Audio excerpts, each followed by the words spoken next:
Dobrodošli v naslednjem podcastu Starizmi, kjer se ukvarjamo o potovanjih in raziskujemo vse njihove potencijale. Tokrat imam veselje pozdraviti mojega dragega gosta, Marjana Ogorevca, s katerim se poznava praktično že skoraj 20 let, če tako pogledam, ne? In se pripričam, da bomo lahko, da bo imela tak zanimiv, uporaben, pa tudi zelo koristen pogovor vsakega med vami. Marjan, dobrodošel. Ja, hvala za povabilo, sem vesel, da sem tukaj, torej res, kot praviš, naj veže z teh potovanj kar nekaj, ne. Torej puščave se še danes, najbolj se puščave spomnim, zaradi tega, ker še, ko pogledam, vidim puščavo na televiziji, me sklijo kot plati, ko smo bosi hodili po puščavi, ne, tako da. Zdaj, ti si vse povedal, kakšen bomo podcast naredila, jaz pa še povem, da bo še tudi malo zanimiv, pa še kakšen vic, pa še kakšna metafora. Super, Marjan, jaz sem tudi res vesel, da si prišel. V bistvu je bila puščava tudi taka vzgib, da sta danes videla tukaj, ne? Zadnjič, ko sem delal bil v puščavi in sem ti postavil nov program, se rekel, Marjan, a bi šel, in sem me poklical, si rekel, veš kaj, zaskrel me je, ne, da ta puščava je res nekaj posebnega. Puščava je res nekaj posebnega, se pravi, ko smo šli prvič v puščavo, mislim, da nas je bilo 45, ne, torej, edino, kar sem si zapomnil takrat, torej ni kaj pričakovati, vse si ne moreš predstavljati, kaj to sploh je, ne, veš, da je vroče, veš, da je pesek, veš, da je tišina, ampak, ko si ti povedal, torej, kolikor je manj puščave v tebi, toliko je puščave več. Koliko je manj puščave v tebi, mislim, tebe v puščavi, toliko je več puščave v tebi in zares ta tišina, torej, tišina je takšna, da pravzaprav, če imaš znotraj sebe kaj v neravnovesju, kriči ven, kriči. Težko prenašaš to tišino, ja. Ja, na puščavo se bo vrnila še malo kasneje. V tvoji knjigi Moč svobode, to je tvoja zadnja, si rekel, zadnjič 17. knjiga še? Še 15. 15. pardon, ja, 15. knjiga, zadnja knjiga, v kateri pravzaprav opisuješ tako svoje življenje, nekako te glavne poudarke, je kar 120 strani namenjenih potovanjem, dokaj četrtina, ne? Kako bi ti svoj odnos do potovanja, recimo, glede na ostale stvari v življenju, nekako opredelil? Ja, predvsem iz tega vidika, da, torej, moje življenje, preden sem začel potovati, recimo, da je to 20 let, tako intenzivno, torej skupinami v različne dele sveta, sem se počutil nekako omejenega v Sloveniji, ne.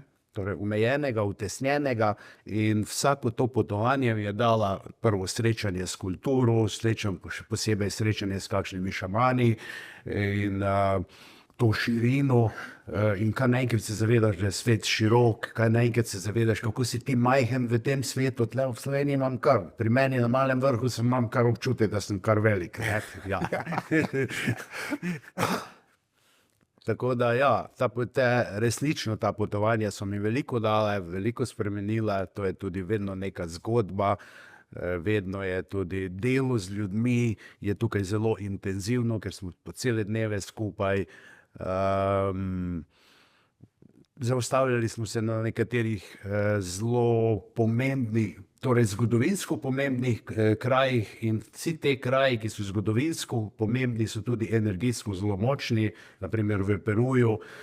Peru je, kar se tiče energij, najmočnejši. Tam so nekatere energije včasih na njihovih svetih mestih tako močne, da te kar trese ko elektrika, ko se dotakneš, recimo v Haju Marka, na jezero Titicaca, eno sveto mesto, ker je votlina, v katero stopiš, v tej votlini, ko stopiš, te odnese v drugo dimenzijo. V trenutku si nekje drugje plavaš, ne. Celo oni trdijo, da se je že zgodilo, da je nekdo se tudi dematerializiral in čez 3 dni prišel nazaj, ne. Tega mi nismo poskušali, ker bi bil problem s kartami letalskimi, ampak ja.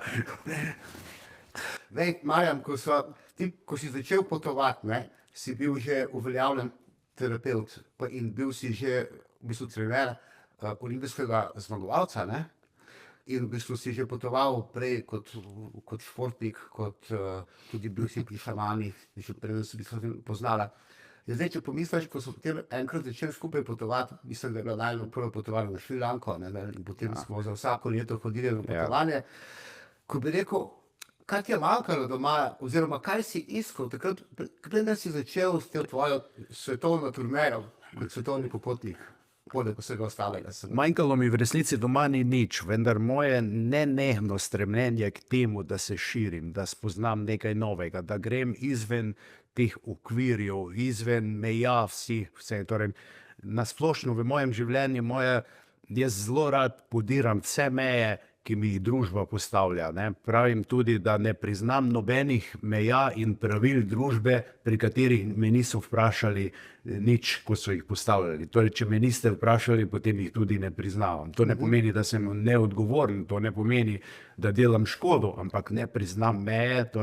In vse tisto, če strnem samo v nekaj stavkov, vse tisto najboljše, najbolj učinkovito, najmočnejše, kar sem raziskoval v smeri zdravljenja ljudi, pomoč na splošno, pomoč športnikov, sem našel onkraj tistega, kar je dovoljeno, onkraj tistega, kar je običajno, onkraj vsega. Tam je v resnici tisto ta pravo. Večina ljudi živi v mejah, ker je tam varno, ker ne rabi nič, torej se počuti varno, ne prevzema nekih velikih odgovornosti, tukaj so pa tveganja velika. Torej, ko greš preko vsega, so velika tveganja. Jaz si upam, zaradi tega sem tudi v tej knjigi Moč svoboda sem noter vpeljal zgodbo Odiseja. Torej, ki si je upal, ki je šel skozi vse, ki je na nek način nam sporočil, da je možno vse narediti, ampak ne vsakemu. Torej, moraš biti posvečen, moraš biti predan, moraš se povsem poglabljati v to, moraš si upati tvegati, si pogumen in na koncu sprejemaš tudi padce, sprejemaš tudi, kadar ti ne gre dobro, kadar je hudo, kadar ne vidiš izhoda. Preko tega greš, ko greš preko tega, potem na koncu zmagaš. Na koncu to so izkušnje, ki jih potrebujemo v življenju. Ker jaz razumem življenje kot pridobivanje izkušenj, skozi izkušenj se učimo in potem, če rečem malo metaforično, ko zapustim to telo, potem prinesem gor, odkoder prihajam, zgodbo o tem, kaj sem doživel. Gor me vprašajo, kaj si doživel. In jaz jim lepo prinesem, imajo kaj gledati, se zabavajo in še se bodo zabavali, ker bom še tega veliko doživel. Tako, mogoče bo pa koga sram, ko bo prišel gor, ko je vprašal, kaj si pa doživel. Ja, službo sem hodil, pa vrt sem urejal, ampak pa na morje sem šel enkrat letno. To je pa dolg čas, kdo pa to še gleda gor. Se pravi, da če si zdaj, ti si istak skozi nagovarjal meje in jih presegal in raziskoval. In to te vrlo potem tudi nekje na pot raziskovanja sveta. Ko sem razmišljal o najnem podcastu in o najnem poznanstvu, sem rekel, jaz občutim, da je največji tvoj prispevek k mojemu življenju, ko si me dejansko pomagal oziroma popeljal si me v nevidni svet. Že prvič na Šrilanki, drugič ko sem potem v Burmi, najbolj pa pravzaprav v tistem potovanju v Indoneziji. Takrat sem jaz dokončno izgubil dvom v to, kar si ti vedno meni razlagal. Jaz sem to te poslušal, sem lahko strel, sem si lahko tudi želel vse verjeti.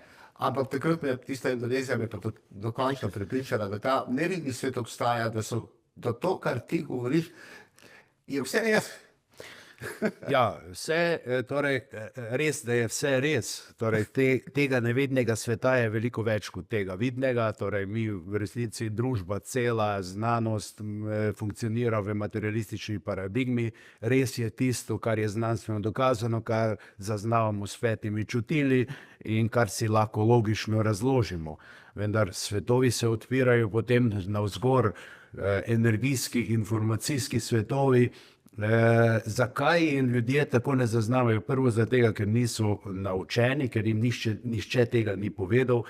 Večina ljudi ima sposobnost to zaznavati, vendar jih ne naučijo, da je treba, torej če jaz zdaj želim ta prostor tukaj zaznati običajno z mojimi petimi čutili, potem je fokus na temu. Če bi pa želel zaznati ta prostor na energijski ravni, bi bil pa fokus na energijski ravni, ne na temu. In če bi želel še na informacijski ravni, torej videti, kakšni programi, kako se vsi mi noter, kakšne programe imamo, kako funkcioniramo, morda kakšne bolezni, kakšne odnose imamo, mora biti pa fokus na temu. To je v resnici zelo enostavno.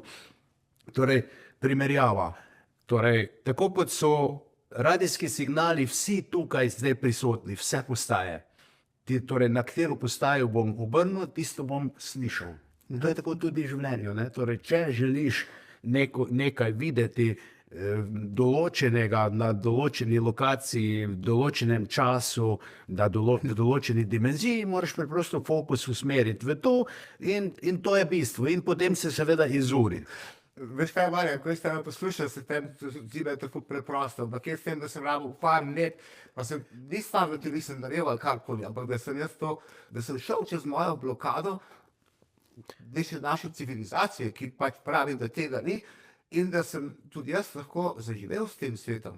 A se spomniš, ko sva midva v Toraži, me povem eno tako zanimivo anekdoto, lahko, Marjan, ko smo bili v Toraži in pride Marjan k meni in pravi, Oskar, jaz sem začutil enega šamana, mi moramo dokaj iti, enega te pravga, prav najdi ga. In tam v Toraži teh šamanov, duhovnih pravijo v Indoneziji, je prav v vsaki vasi jih je. In potem jaz iščem pri mojih kolegih, a kdo pozna, ne, in potem prihaja eden, pa prav, a bi šel ta šaman, prav Marjan, tam je te prav. Pa pride drug, a se spomniš, tam je te prav, pride te. In te zadnji dan, ko bo šel možno, pride ona iz raftinga, ona punca, in pravi, kaj pa ta šaman, in pravi Marjan, ja, ta je ta. Spomniš, naslednji dan smo šli k njemu gor, tam na en gang, ne, in zdaj povej naprej, kako ja, mislim, v resnici tega šamana sem jaz že doma videl, ne? Torej sva se že nekoč poznala, ne? In tam, ko smo prišli za njega, to ni bilo nič novega, ne? Jaz sem njemu tudi povedal, da se poznamo od nekod prej. Ja, pa kaj, mislim, to oni ne delam, to mi delamo cirkus iz tega. Za njih je to povsem normalno, torej tam je pokazal tudi čudeže, neke čudežne zadeve je delal, recimo na mojem Facebooku angleškem lahko pogledate filmček, ker je posneto, torej kaj dela neke čudeže, resnično čudeže, sedel sem zraven. Ali bi povedal to, kaj je dejansko počel, ko smo bili vsi zraven? Videti je, ampak jaz zdaj približno to razumem, kaj je počel. Na neki mikroravni sem sposoben neke stvari tudi narediti, vendar nisem pripravljen vlagati toliko energije, da bi to pokazal to moč, ker je nepotrebno. Ne? Tam ta svet je zanimiv, živi v enih kolibah noter v džungli, tam so bili še do pred kratkem so bili še ljudožerci, ne, so še jedli ljudje, pravijo, da so več teh katoliških misionarjev pojedli, kot so pa oni preobrazili njih. Torej zanimiva izkušnja. Vidiš, torej začutiš ta mir, njegov mir, ne? Torej nima ega. Nima ega v smislu, ko mi imamo ego, ko kam pridemo, se pozicioniramo, predvsem moški, ne? Pridemo v skupino, da vidim, kje sem jaz, kje je moja pozicija, ali bom glavni, ali se bom moral podrediti in tako, pri njih je vse to ravno črta, ne? Živijo v skladu z naravo.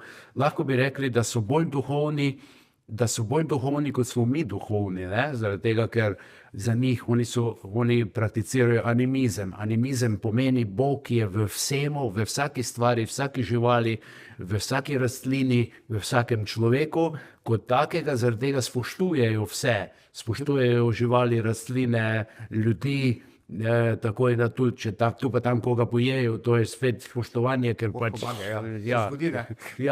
Se zgodi, ne?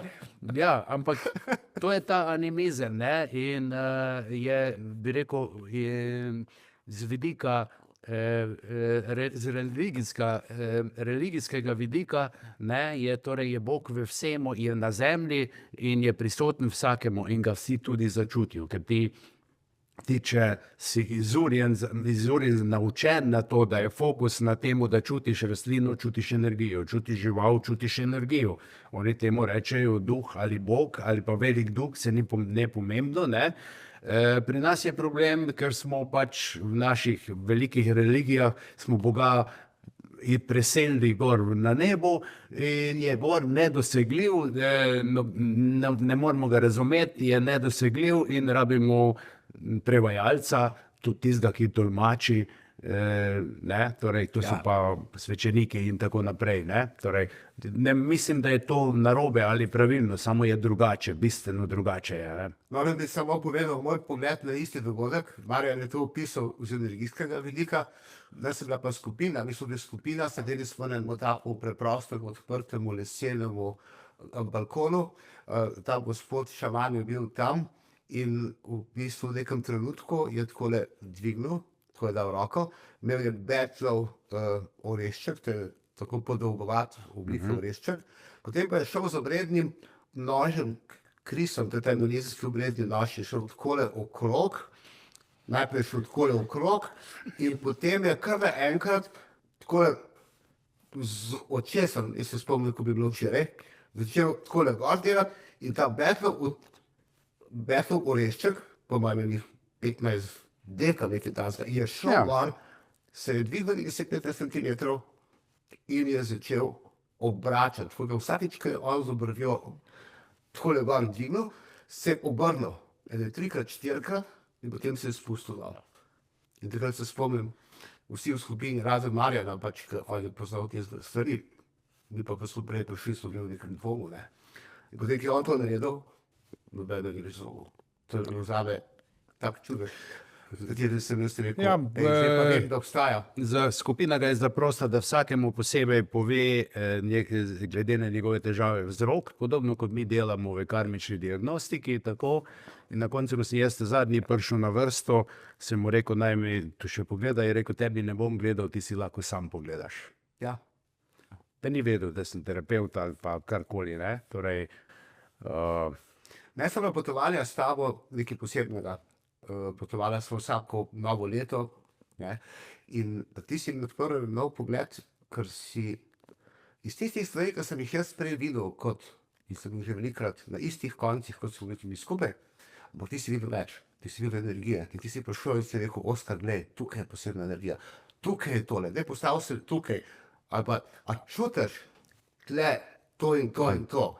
In pravzaprav skupaj s skupino, mi, ko smo potovali s tabo, smo imeli poleg samega potovanja še nekaj več, prav zaradi tebe. Ja, to je prav namen, zato so bila ta potovanja torej posebna, ker smo se ukvarjali tudi s temi z energijami, smo si vzeli čas na določenih mestih tudi za meditacijo in tako. Tega ne morejo doživeti turisti, ki hodijo tako podobno kot Japonci okrog in samo čim več posnetkov naredi, ker ne čuti nič, ker je samo v tem in za njih je to zanimivost, seveda je to zanimivo enkratno doživetje za vsakega, tudi če na tej ravni doživlja, ampak če pa ti to doživiš točno kje, nekje na katerem mestu, ne, to se da videti, ne, to je sicer za večino ljudi je to znanstvena fantastika, torej verjeti, da to lahko obstaja, ampak že pred potovanjem vzamem karto, zemljevid, pogledam na karti, na katera mesta bomo šli, kje je močna energija, ker se to da pogledati, ne. To je res fascinantno, ampak za nas, ki smo izurjeni v tem, je to čisto rutina. To je nekaj, kar pač, ja. Ko smo bili v Indoneziji, ko prideš v Indonezijo, vidiš tam kaj? Vidiš preproste ljudi, ki živijo pravzaprav na nekem robu preživetja in nimajo skoraj ničesar tistega, kar imamo mi. Nimajo nekega bogatstva, nimajo izobrazbe, nimajo prihodnosti. Praktično vse to, kar mi, ne. Pa hkrati, pa prva stvar, ko padeš, ko smo bili v Toraji, ko smo hodili nasmejani, pa sijajo očke in žar imajo. Tako imaš občutek, kot da vse delajo z neko posvečenostjo. To če tam tale gospod človek orje njegov feelingom, kot da občutek, wow, delam nekaj pomembnega. In jaz sem to vse videl, ko sem sam prej potoval. Potem pa, ko sem s tabo potoval, si mi ti tudi povedal, kaj ti vidiš v njih in zakaj so ti ljudje pravzaprav taki. To je meni bilo ko sem jaz razumel, zakaj, takrat veš več in potem si se zaželel. Prav takrat mogoče, ko smo skupaj potovali po Indoneziji, jaz bi tudi bil tak, da bi se smejal, da bi očki želeli. Aha. In sem ga vprašal Marjana, se spomnim takrat, Marjan, kaj rabim narediti, da bom tudi jaz lahko tako živel kot oni. No, in če se tega spomniš, da bo prav to rađi, kakšen dan No, pred če tistim, se ko- malo pohecam, ti lahko tudi tukaj zdaj živiš tako kot oni. Daš firmu, nekam podariš celo, pa greš tle gor v hribe, luknjo skoplješ in živiš kot oni. Ne, celo drugače, jaz sem pa mislil, da mi kljub temu, da karkoli počnem, da to stane duha in potem se ukvarjaš s čemerkoli, ne? Definitivno, ja. Sej, važno je, kaj od znotraj čutiš, pa ne rabiš neke posebne sreče, da jo izražaš kot euforijo, da kričiš, ko nekaj doživiš. Enostavno notranji mir. Torej, to je nekaj, kar doživljaš, ne rabim nič delati. Torej, sem popolnoma umirjen, na visoki ravni energije, ne rabim pa nič delati. Torej, lahko lenarim, lahko uporabim tisti dalmatinski rek, tisto, kar lahko pustiš za jutri, ne naredi danes, ker jutri morda ne bo potrebno. Torej, zelo taka posrečena, ne? In bi jo morali v Sloveniji večkrat poudarjati, koliko je pomembna. Ne? Pustiš, ja, mogoče pa jutri, in res jutri ni potrebno. Ne? Torej, ne siliš se. Tega mi nimamo, na srečo še vseeno imamo še več, kot imajo recimo Nemci, Američani. Pri nas se še vseeno dokaj lagodno živi, hrano imamo dobro, večina lahko zasluži za življenje, nekaterim je res hudo, zaradi tega, ker pač niso sposobni tega narediti, ali so bolni, ali se nekaterim se pa tudi ne da. Ne? Nekateri pa to pusti za jutri, prakticirajo že dalj časa in pusti tudi za naslednje leto, ne? Pa so malo preveč sproščeni. Lej, to ja, ampak mene je to vedno gnalo, tisto, čeprav ko nekaj začutim in dobim eno spoznanje, to bi si želel, ali pa to bi si želel, in potem se rečem, smisel potovanja ni v tem, da to tam začutim, ali pa se tam dobro počutim, ampak da sem, ko pridem domov in v svojem vsakdanjem življenju lahko zaživim to isto vzdušje, kot sem na potovanju, a ne, da to se mi zdi, da taka zelo močna misel. Ja, definitivno mi smo tudi, torej to kvantna fizika zelo dobro razloži, torej nelokalnost. Torej, mi smo tukaj v telesu, mi smo del tega prostora, mi smo del širšega prostora in vse vpliva na nas in mi vplivamo na vse. Torej, karkoli jaz pri sebi spremenim, se spremeni tudi pri tebi, pri njemu, pri kamermanu, pri komorkoli se spremeni. In to vse tudi vpliva na mene. In zdaj, ko greš v svet, greš nekam na Šrilanko ali kamorkoli, na tebe vplivajo zelo močne energije, kulture, prostora, običajev, vsega tega vpliva in ti se moraš temu ali prilagoditi, ali pa se upiraš. Če se prilagodiš, vpiješ v sebe neke nove kvalitete, če se upiraš, imaš težave. Torej, čemurkoli se upiramo, trošimo energijo za to, da se upiramo.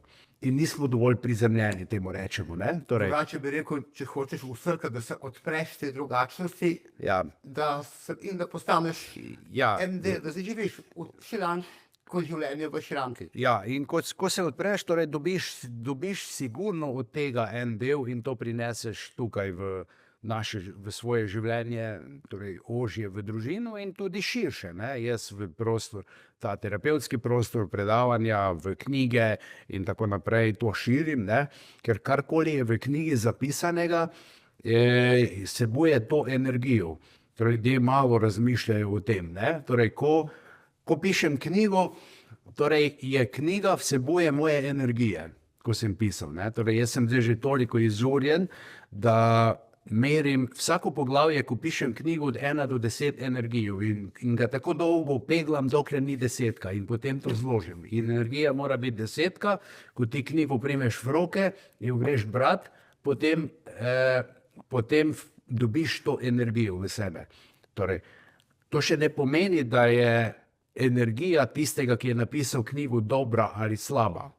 Ne? Torej, je pač energija, ali od tega, ki je pisal, je pa odvisno, ali je to za tebe dobro ali je slabo. Ampak tudi slabo, če pride slabo v pomeni, da je škodljivo za tebe, če se uspeš adaptirati, prilagoditi na to, to pomeni, da si zrastel, to pomeni, da si dobil nek impuls, da se moraš dvigniti nad to, da moraš ti biti močnejši in potem absorbirati v sebe. Ne? Ja, Marja, zdaj mi pa nekaj povej. Jaz sem na Šrilanki, ful se dobro počutim na potovanju, se tu potujem, da sem v takem zanosu, pa Indonezija, pa kjerkoli. In jaz se napolnim s tem in si rečem, wow, vem, kakšne so lahko na Šrilanki in kakšne so lahko v Indoneziji. Ampak povej mi, potem pa pridem domov in si rečem, jaz bi bil doma, da bi bil tak. Pa ni tako. Pridem domov, mogoče traja en teden, 2 tedna, potem pa sem spet več ali manj tak, kot sem bil prej. Zakaj se to zgodi? Čeprav sem bil tam pridem domov in kar enkrat sem spet po 2-3 tednih isti. Zdaj, jaz nisem vse vedel, da bi točno vedel, zakaj se to zgodi. Ne, jaz lahko sklepam normalno, ker je tukaj drugačno okolje. Drugačne energije so, drugačno okolje. Potem je služba, ki ima svoje zahteve do tebe. Si odgovoren za podjetje, za ljudi, ki delajo, vse to skupaj. Seveda to vpliva na tebe tudi na drugačen način. Ampak če si prinesel iz Šrilanke vsaj delček te spremembe, boš tudi tukaj lažje delal. To je podobno kot meditacija. Ne? Torej, v meditaciji relativno se hitro nauči skoraj vsak biti, če ga pravilno poučijo v meditaciji. Ampak to stanje meditacije prenesti v cel dan, v tisto, kar podelaš, to je pa že višja umetnost. Ne? To je tisto, kar mene zanima. To je tisto, ampak tega se moraš pa zavedati. Torej, moraš se zavedati, torej meditaciji, rečemo, poenostavljamo, smo v stanju meditacije, transcendence v zavesti. Okay. Nekdo, teologi bi rekli v božanskem. Torej, smo v tem stanju in tam je fokus. In če se začnemo zavedati, kdo sem jaz sem zavest, ki je del te neskončne zavesti in torej iz iste snovi sem kot zavest in se kot individualna zavest, kot duša utelešam in uporabljam telo in za doživljanje izkušenj. In potem, ko to zares ponotranj, to povedati sebi v glavi ali pa prebrati, to nima nobenega pomena. To je pač, to gre tako mimo, ne? Ampak če to integriraš in vadiš in velikokrat pomisliš, aha, jaz sem zavest, pa sem tudi informacija, energija, telo, potem si ti tudi v tem stanju, na nek način v stanju meditacije bolj ali manj tudi v toku dneva. Tudi ko, recimo ena taka vaja, jaz ko hodim, se zavedam, da hodim jaz kot zavest, jaz kot energija, jaz kot telo in da je tudi zemlja pod mano, vse to, energija, zavest, telo, torej materija, in potem v tem hodim in potem to ti pomaga, da ostaneš v tem stanju zavesti. Ne? Se pravi, da bi ta isti pristop lahko tudi, če bi človek zavestno prihajal domov s tem namenom, da ostane isti, kot je na Šrilanki ali upoštevajo in tako dalje. Definitivno. Ampak ni lahko več tega šrilanškega vzdušja. Samo je problem v tem, da moramo to vaditi, oziroma to mora postati moje stanje zavedanja. Torej stanje, to ni nekaj, to ni grem igrati tenis, pa potem neham pomeni, ampak jaz se moram zavedati v vsakem trenutku, da sem tudi zavest in materija, informacija in to danes kvantna fizika zelo dobro razloži, pa še ena fizika, ki je nad kvantno fiziko bolj natančno, to je fizika duha, to je Al-Latra fizika, ta se pa ukvarja z duhom, z zavestjo, kako se zavest materializira dol skozi informacije, polje informacij, energije v telo. In če to razumeš, potem sprejmeš in potem je treba samo vaditi. Torej, vaja dela mojstra pod pogojem, da mojster dela vajo. Ampak to ni dovolj. Potem postane obrtnik. Torej, višja stopnja delanja vaje pa je, da vsakokratno, ko delam vajo, poskušam z čim manj vložka energije narediti več. Torej, da delam pametno, da razmislim, da morda to ni potrebno, to je pa potem umetnik. Torej, prej je obrtnik, zdaj je pa umetnik. Ti lahko tudi umetnost, ti lahko imaš slikarje, ki delajo slike torej po naročilu, nekdo naroči, da mu slika hišo, pokrajino ali pa karkoli na tej ravni, te slike niso drage, ampak nič ni narobe z njimi, ampak to ni prava umetnost. Umetnost je, ko on dela kot pretok energije iz sebe in ko dela brezpogojno in bo to naredil tudi, če ne bo mogel prodati. Ja. Krasno, da si zdaj tukaj, krasno, hvala. Tukaj je po mojem tako dober pogled, kako lahko pravzaprav to potovalno vzdušje prinesemo tudi domov. In da se vrnil še enkrat na najno indonezijsko potovanje in še en čudež iz mojega vidika. Se je zgodil in sicer moja hčerka Ajdo, ki je imela močno vnetje ušes, se spomniš na Lomboku. In ni mogla plavati, je bila ležala na postelji in potem si ti šel in si po 15 minutah se prismejala ven. Kako bi, to je bil še en tak čudež, ki me je dokončal dal vedeti.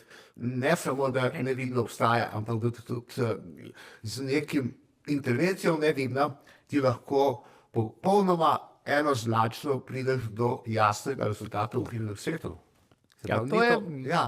To pa zahajamo na področju terapijskega dela, torej, ker pa izhajamo iz tega, da torej, najprej se neka bolezen je na telesu, še globlje je na ravni energiji in še globlje na ravni informacij. In mi v karmični diagnostiki gremo na raven informacije, pogledam, kje je vzrok, oseba to ozavesti, odpravimo vzrok, gre ta vzrok iz tega polja, vem, da je čisto, se vzpostavlja ravnovesje na energijskih ravneh in na fizičnih ravneh.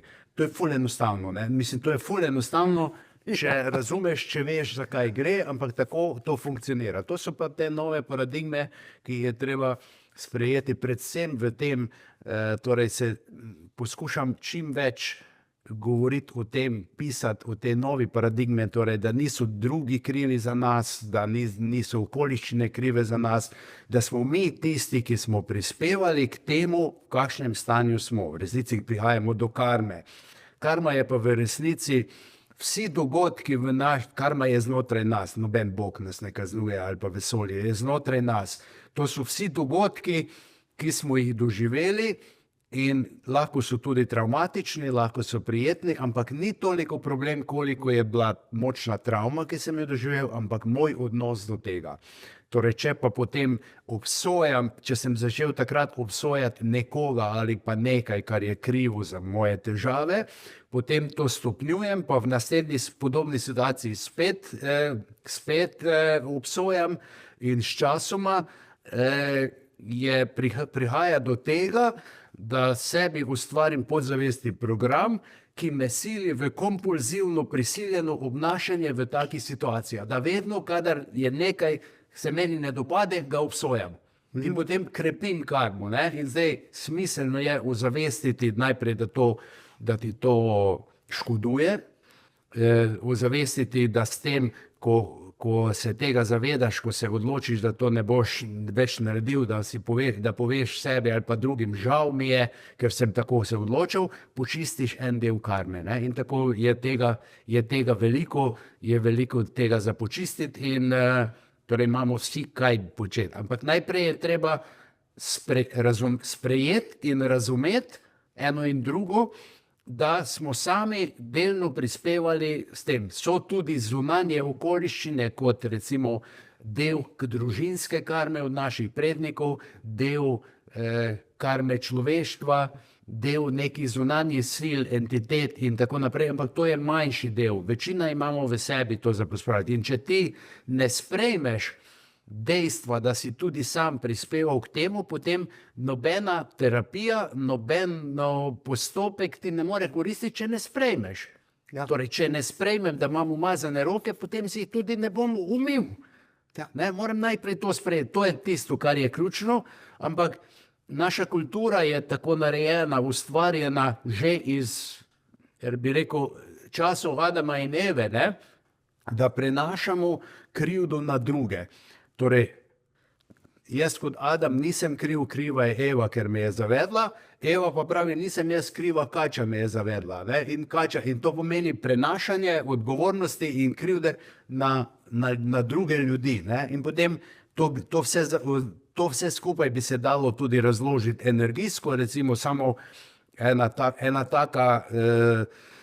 kratka razlaga, recimo, kadar sem kriv, kadar se imam za krivega, sem destruktiven do sebe, torej agresiven do sebe, se povlečem in energijsko gledano sem v pad poziciji. Kadar pa rečem, da sem odgovoren, takrat sem pa aktiven, se pa vprašam, kako lahko to popravim in sem do akcije in imam možnost, da se izvlečem.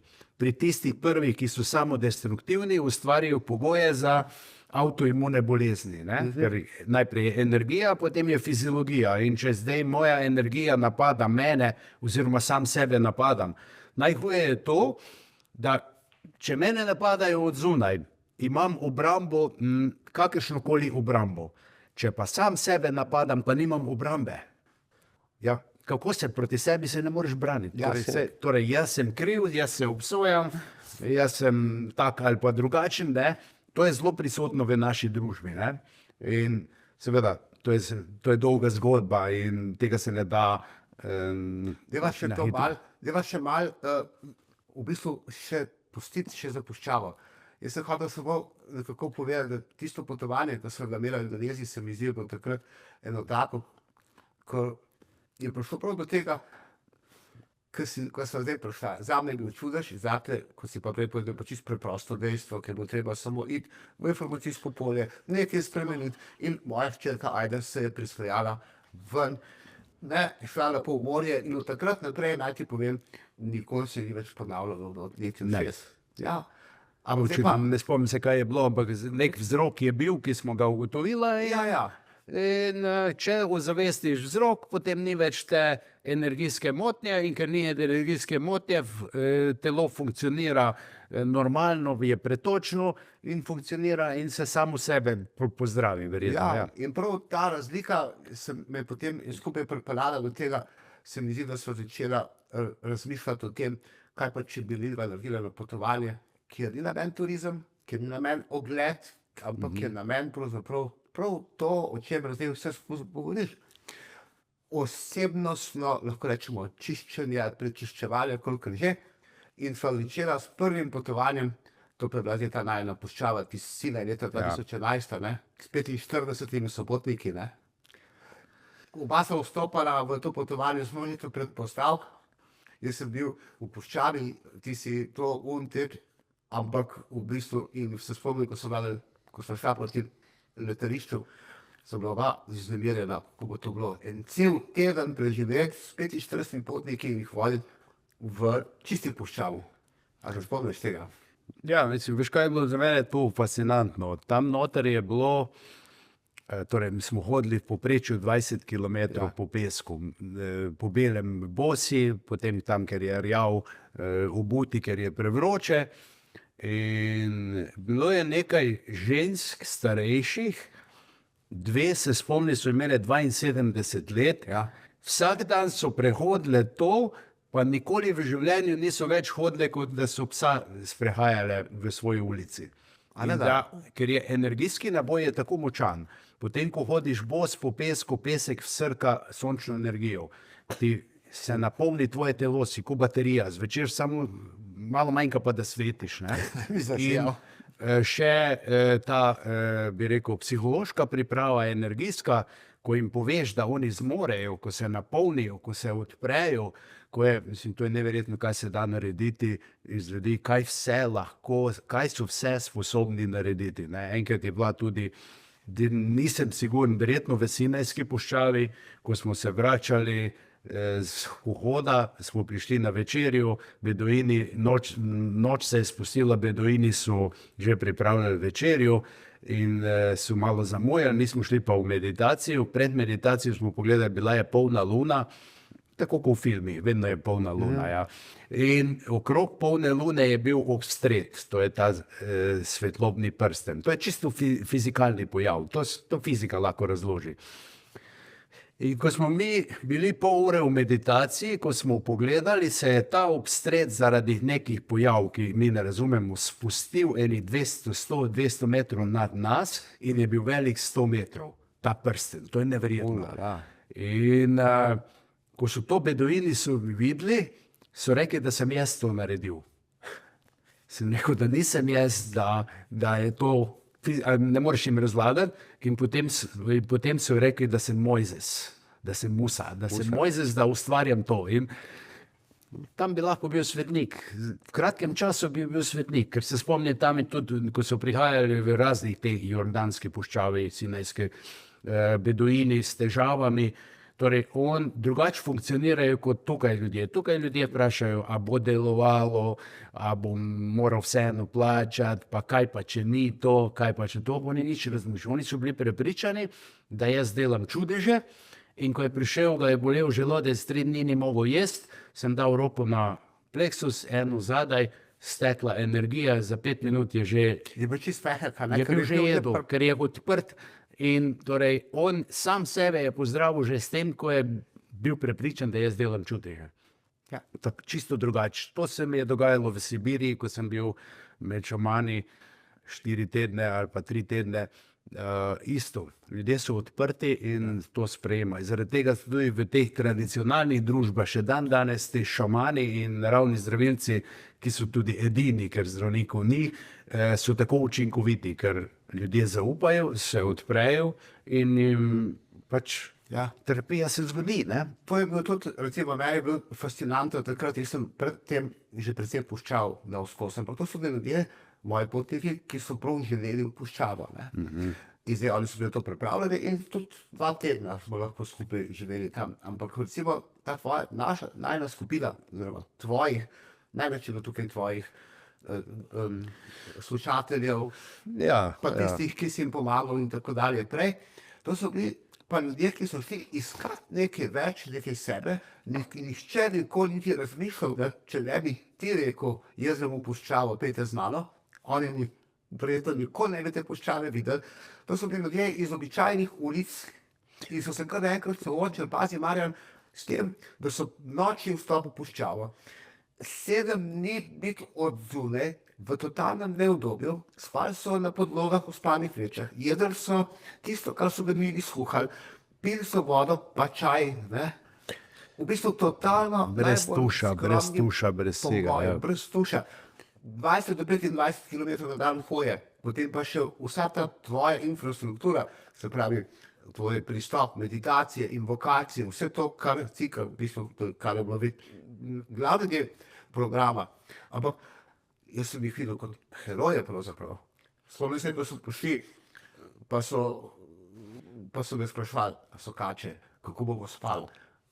Eno zelo vroči, množitvenih strahov. Po 2 dneh V resnici je malo to, malo je strašljivo. Ne? Če se zvečer vležeš v pesek, okrog tebe je čist gladki pesek, zjutraj, ko se zbudiš, so tačke od lisice, pa od kače, pa od škorpionov, pa od ptičev, pa od vsega tega. Ne? In ko človek pomisli, ta kača je bila zraven mene, ko sem jaz spal. Torej, kaj pa, če mi je upalo na pamet, da je vrede v spalko se malo ogret, ne? Da rabi malo dodatne toplote. Ne? To bi bilo lahko ful zanimivo, ne? Potem. Dodatno doživetje, ampak do zdaj še nikoli ni bilo nič takega, se ni zgodilo. Bi te pa vprašal, ta preprost način življenja, v puščavstvu, ki sem ga prej opisal, kako ti to čutiš? Ker ti, ko si bil kot duhovni vodja, lahko rečemo, in si deloval v smislu terapevtskega dela na to skupino, kako si čutil recimo razliko med delom v puščavi ali pa prej, ko si delal doma? No, delno sem že odgovoril na to, da so ti ljudje drugačni, ne, so bolj odprti, bolj zaupajo. Torej, zaupajo o naših potnikih. Od potnikih, tudi oni so meni zaupali, ne? Ampak torej, ker zunanje ni bilo nobenih zunanjih šumov, ni bilo, telefoni niso delali, ni bilo televizije, ni bilo nič, ne, in potem se moraš obrniti navznoter in potem si mehki in zdaj še na to gre, seveda, mi tega ne moremo, da vedno, kadarkoli, kdorkoli, kakršnokoli skupino vodi, ali je to političen skup, ali je to karkoli, torej, če zaupajo tistemu, ki jo vodi, torej, potem so na nek način v hipnozi, lahko bi rekli delni, ne? Torej, kaj je hipnoza? Zaupam sugestijam nekoga, in če zaupam, se odprem in vstopi v mene, prevzamem njegov nauk, to vidimo vsakodnevno na vseh področjih življenja, ne samo na terapevtskem delu, ne? Torej, politični vodja hipnotizira svoje sledilce, ki bojo šli, ne vem kaj bojo naredili, ne samo na volitve, spremljali ga bojo posod, kakršnokoli neumnost on pove, to je sveta V neumnost. tem primeru, kot če se prav razumel, so se oni prepustili tebe, da si ti lahko da se mi potegnil v ta nevidni svet in a je to bila tisto, kar si povedal, čiščenje karme, ko si prej omenil, kaj je karma in tako dalje. Ja, delno se s tem čisti karma v procesih, ker gremo in ozavestimo recimo del karme, ki je vezan recimo na očeta, torej pregledujemo, seveda prej pridemo v neko razširjeno stanje zavesti, rečemo blizu meditacije oziroma v stanje zavesti, ko ni več misli in ne zaznavamo več s petimi čutili. To je popolno tišina znotraj, potem je pa namen pa je, prevrtim film mojega življenja povezanega z neko osebo, recimo z očetom, in ko to prevrtim, ko zavestim, ko odpustim sebi, ker sem ga prizadel, ali pa mislim, kar mu ustvarjamo tudi samo z mislimi, in ko to torej vse razrešim, sem ta del karme razrešil, tako lahko rečemo, pa potem drugič, ne vem, z mamo, pa z sodelavci, pa torej partnerji in tako naprej, ne. Torej važno je, da ne samo kaj delamo, ampak fokus na tisto, kar delamo, ker fokus določa smer, določa odkoder, kaj bomo delali in odkoder se bomo napajali z energijo. Ne? Tako znana tista ena taka modrost pravi, boljše seksati in misliti na Boga, kot pa moliti in misliti na seks. Zaradi tega, ker tisti, ki moli, njegova molitva je neučinkovita, zaradi tega, ker v glavi ima seks. On drugi pa lahko seksa in ima Boga v glavi, je pa to čisto nekaj drugega. Njegova vizija je čisto tako. Tako da nauk iz tega je, ko seksajte, mislite na Boga. Oziroma ženske to znate reči moškemu, oh my God. Če bom o tem začel razmišljati, ne bom mogel več Ja, tega dobro, to podcasta. Deva tukaj.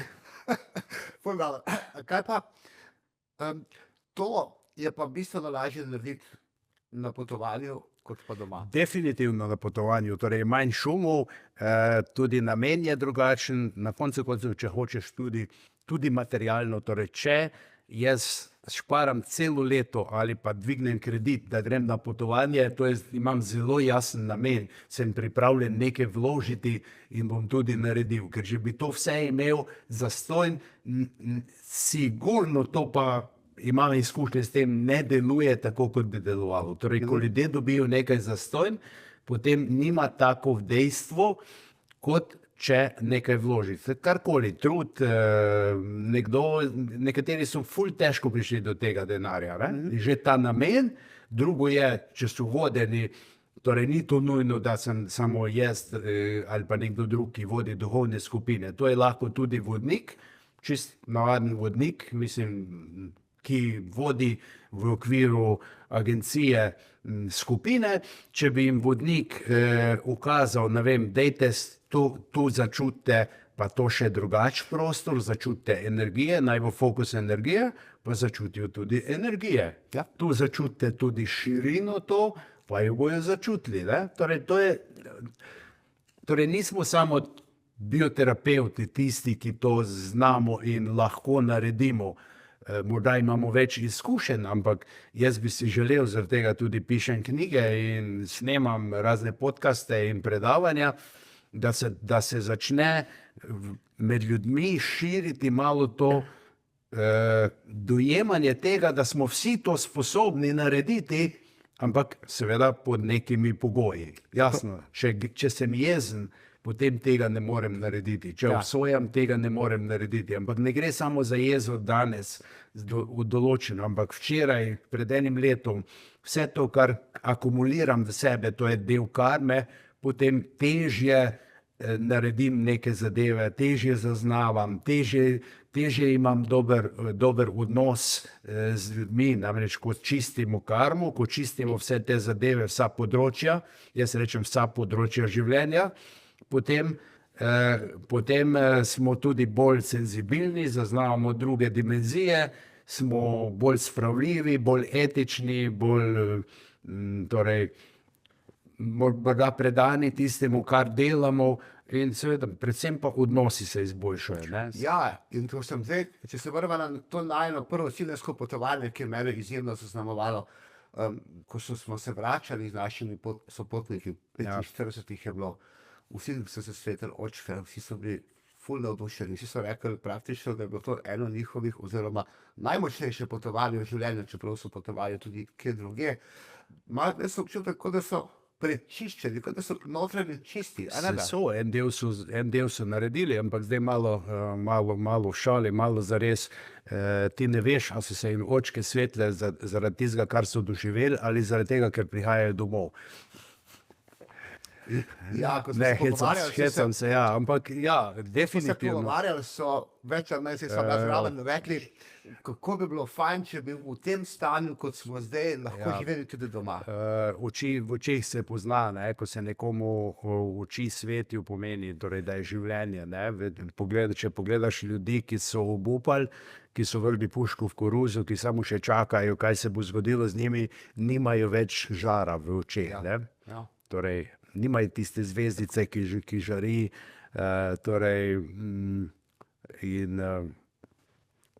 in torej to se jasno vidi, ne? Torej nima življenja. Takrat na tem potovanju se je v meni nekaj prelomilo, lahko rekel en tak, jaz bi si želel, da bi vsako potovanje lahko imelo take učinke na moje sopotnike.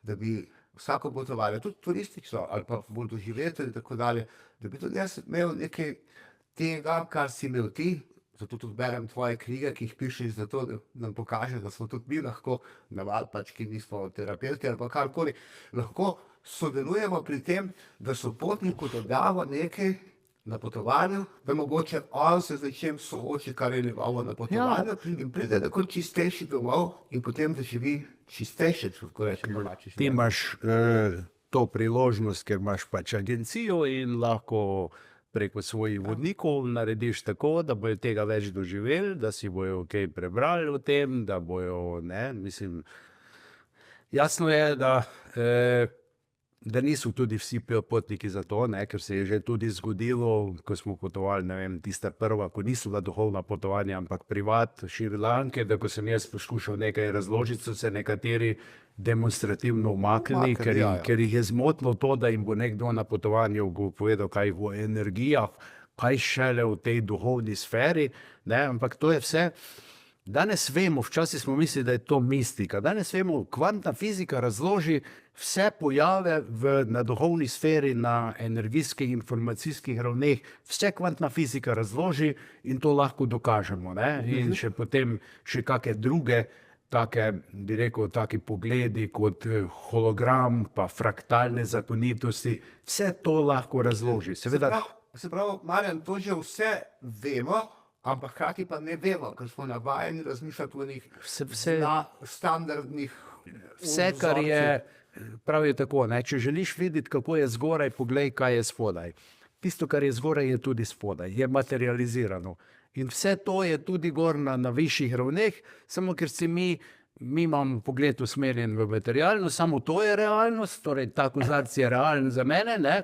Ampak če pa pogledaš fokus, prestaviš na energijo te vode, ki je notri, recimo, ali še boljše, če bi bilo vino, ne?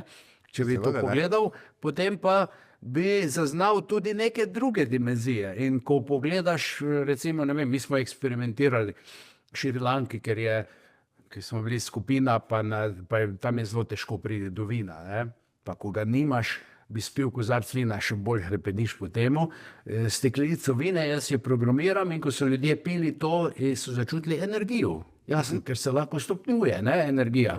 In karkoli jemo, pijemo, vse to vsebuje v sebi energijo. Jasno. Marja, daj mi nekaj povej. Jaz včasih probavam tudi v skupini takole malo razložiti pa sopotnike odpreti tem, ne samo materijo, pa še temu. Naredim po eni strani na ful interes, po drugi strani pa na eno blokado in neverjetje. Preprosto, ne zato, ker ne bi želeli, preprosto imam občutek, da jim je težko sopotniki iti čez. Kako bi lahko, recimo, kaj bi povedal našim sopotnikom in poslušalcem, kako bi lahko sami šli čez to našo zahodno paradigmo, v kateri doma živimo. Morajo si upati doživeti stanje razširjene zavesti, torej transcendenco, torej meditacije. Ne? Upati, se pravi, da je v zadnji strah. Mora iti v postopek, strah je v zadnji, ampak mora iti v postopek, mora to doživeti. Ko pa enkrat doživijo, potem zaupajo. Ne? Kako pa to lahko doživijo?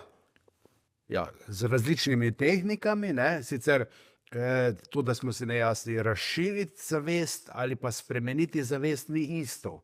Spremenim zavest, če lahko, če si joint prižgem ali pa vzamem neke gobice ali pa karkoli, ampak v tem situaciji nimam kontrolo, ne zavedam se vsega. Razširitev zavesti pa pomeni, da razširi, da sem tukaj, ampak sebe razširi, da zaznavam svet na energijah, na informacijah in v duhu. In s tem se pravzaprav razširim tudi čez skupino, čez in zdaj, če to jaz počnem, če to jaz počnem, potem, če vodim skupino, potem to preplavi skupino, skupino to prevzame in lažje to naredil.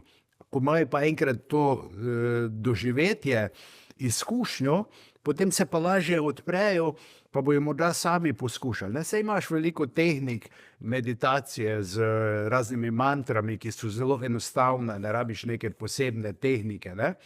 Lahko greš tudi na potovanjih so določena mesta, ki so tako močne energije, da ti ta energija vsili v tvojo auro, v tvoje polje ti vsili svojo energijo, ki je pa na tako visokih vibracijah, da ti začneš zaznavati druge dimenzije. To sem te hotel vprašati, glede na to, da je to razširjene zavesti, kot praviš, vsakomu mogoče in v bistvu vzipko položeno, ne? A obstajajo kakšni preprosti načini na potovanju, brez nekih tehnik ali pa nekaj takega, kjer bi se on to svojo naravni potencial preprosto izkoristil, tako kot so te točke. Najbolj enostavno je, če bi recimo ozaveščeno dihal, temu rečemo krožno dihanje, kot da imaš tu en krog, vdihuješ po spodnji strani, izdihuješ po zgornji. Torej krožno, neprekinjeno dihanje. Čez 20 minut, pol ure, če ležiš udobno ali pa nekje v kavču, vsak začne doživljati to spremembo zavesti. Vsak. Se pravi, dihanje je eno tako. Dihanje je najbolj enostavno, zaradi tega, ker z dihanjem pač tako kot mi. Dihanje je in avtomatski, torej avtonomni živčni sistem ga vodi v skladu s potrebami, kakšne so obremenitve. In zdaj, če so velike obremenitve, če sem pod stresu, fizičnem, zaradi napora, zaradi negotovosti, potem tudi hitreje diham, ker rabim več zraka. To je avtonomno. Ampak zdaj pa obrnemo ta proces drugače, ker pa mi lahko tudi uravnavamo dihanje, pa rečem, zdaj bom pa počasi, globoko dihal, ozaveščeno in bo ta dihalni proces vplival na fiziologijo, me bo umirjal in torej, to je najbolj enostavno. Ne? In če to dihanje predstavimo še v recimo en močen energijski snop, je pa to še pojačano. Torej, najbolj enostavno je ta axis mundi, os sveta, ne? To je nekaj, kar je, rečemo temu, da na takšen način narediti to, da to pa je moje avtorstvo, to sem v Sibiriji doživel in potem sem ustvaril tehniko, kako povežeš še zgoraj spodaj, torej axis mundi, ampak axis mundi poznajo antropologi, Triglav je axis mundi, drevo je axis mundi, torej zemljo in nebo poveže, ampak to je simbolično, nihče pa ni podal tehnike, kako to naredimo, torej jaz sem jo naredil, je posneta na mojem YouTube kanalu, na Facebook kanalu, v knjigah. To je toliko se razširilo, da to nima smisla zgubljati zdaj čas, da vam to razlagam. To si lahko naši poslušalci pogledajo, kjer ja, koli. si pogledaj, ampak to je spoj zavesti in zemlje. In če je ta spoj itak poteka, ker drugače ne bi bili živi, ampak tam, kjer je pa moj fokus, namen, tam je pa več energije, ker fokus povzroči, se zavedam tega, da teče močnejša energija in ko dobim več energije, se boljše počutim, imam boljše odnose, sem bolj zdrav, se sprožijo procesi samozdravljenja in vse to skupaj. Ampak to je tudi teološko gledano, Axis Mundi je Oče naš, ki si na nebesih, pridi k nam v naše kraljestvo, tako na nebu kot na zemlji. Zdaj, Povezava. ja, malo ne bom se zdaj spuščal v celo molitev. Ne? In tudi torej, tisti, ki so pa verni, ki težko sprejemajo, ker je to področje, s katerim se jaz ukvarjam, je malo stigmatizirano v krščanskem svetu. Tisti, ki so verni, lahko z predano molitvijo dosežejo stanje razširjene zavesti. Z molitvijo, ampak to ne sme biti molitva, da kupčkaš z Bogom, jaz ti dam to, ti pa daj meni to, ali pa da prosim za nekaj, da narediš namesto mene, ali pa danes bom molil, daj mi danes to, jutri grem pa k maši, ali pa to so neumnosti. Ne? Torej, Ja. Ampak predano pomeni, ker po tibetanskem tantrajama budizmu, oni pravijo tako, torej, ko so vprašali, kaj želiš z molitvijo doseči. Molitev je sredstvo, da ustvarim take vibracije sočutja. Sočutje je pa koda, ki me povezuje s celim stvarstvom. Torej, razširja preko... Molitev je sredstvo, da molitev ni nekaj, da jaz se grebem za to, da bom da mi bo nekdo nekaj dal, ne? Ampak je sredstvo, da vzpostavim v sebi sočutje, in sočutje je koda. Ne? Ki me odpira preko mojih omejitev in zliva čez. Se tudi recimo v kitajskem, v taoizmu, torej imaš tehnike, oni pravijo tako, ne, kar s čimer se jaz strinjam. Če zaprosiš za nekaj od zunaj, boš dobil tisto, kar imaš v sebi, kar daješ. Torej, če želim razviti sočutje, potem ga moram malo ustvariti v sebi, da ga dajem vesolju, vesolje ga sprejme in okrepi in mi pošlji več in ga imam vse več in več. Oziroma jaz moram najprej imeti to v sebi, da bi sploh lahko vesolju povedal, kaj želim. Ne, imate take recimo zelo, taka posrečena je ena, torej tam isto iz, mislim, da Šri Lanke, torej berač, ki se pač tisto torbo beraško in prosi okrog, in stoji ob cesti, ima v tisti svoji malhi neke pšenice ali riža in gre kraljevska kičija in si misli, wow, kralj gre, kaj mi bo on dal, ker ga zaprosil. In ko kralj pride blizu, ta ravno pomisli, da ga vpraša za nekaj, kralj pa pravi, kaj mi imaš za dati. Wow, šok. In on škrt, vzame eno zrno in mu da. Kralj gre naprej, pozneje on odpre torbo in vidi eno zrno je zlato v torbi. In pravi, bo dala, da lahko bi mi dal celo pest. In v resnici je to tako. Ne? Torej, najprej daj, ko daš, potem boš tudi dobil. Ne čakati, ko bom dobil, bom tudi jaz dal. Wow. To ne funkcionira po mojih izkušnjah. Bravo. Sebastian, zdaj smo že prišli do celega kupice zanimivih možnosti, ker so potek lahko pravzaprav nekaj naredi. Rekli smo dihanje, ne? Potem smo Axis Mundi, kot si omenil, potem ta odprta molitev, ki te razširi. Ja, za tiste, ki jim je to blizu, da je torej to tudi način. Samo, ker vsaka religija ima v svoji filozofiji in v tistem, kar poučuje, tudi ezoterično razlago. Ne? Seveda ima, vsaka je, torej, samo ker se s tem ne ukvarjajo, zato ker temelji bolj na tem, mi vam razlagamo vero, vi pa slepo verjamete samo nam, ne, in se ne spuščate v to. Zato da malo pristop je drugače, ampak ljudje se ozaveščajo, ljudje vse več vejo in torej, počasi, torej...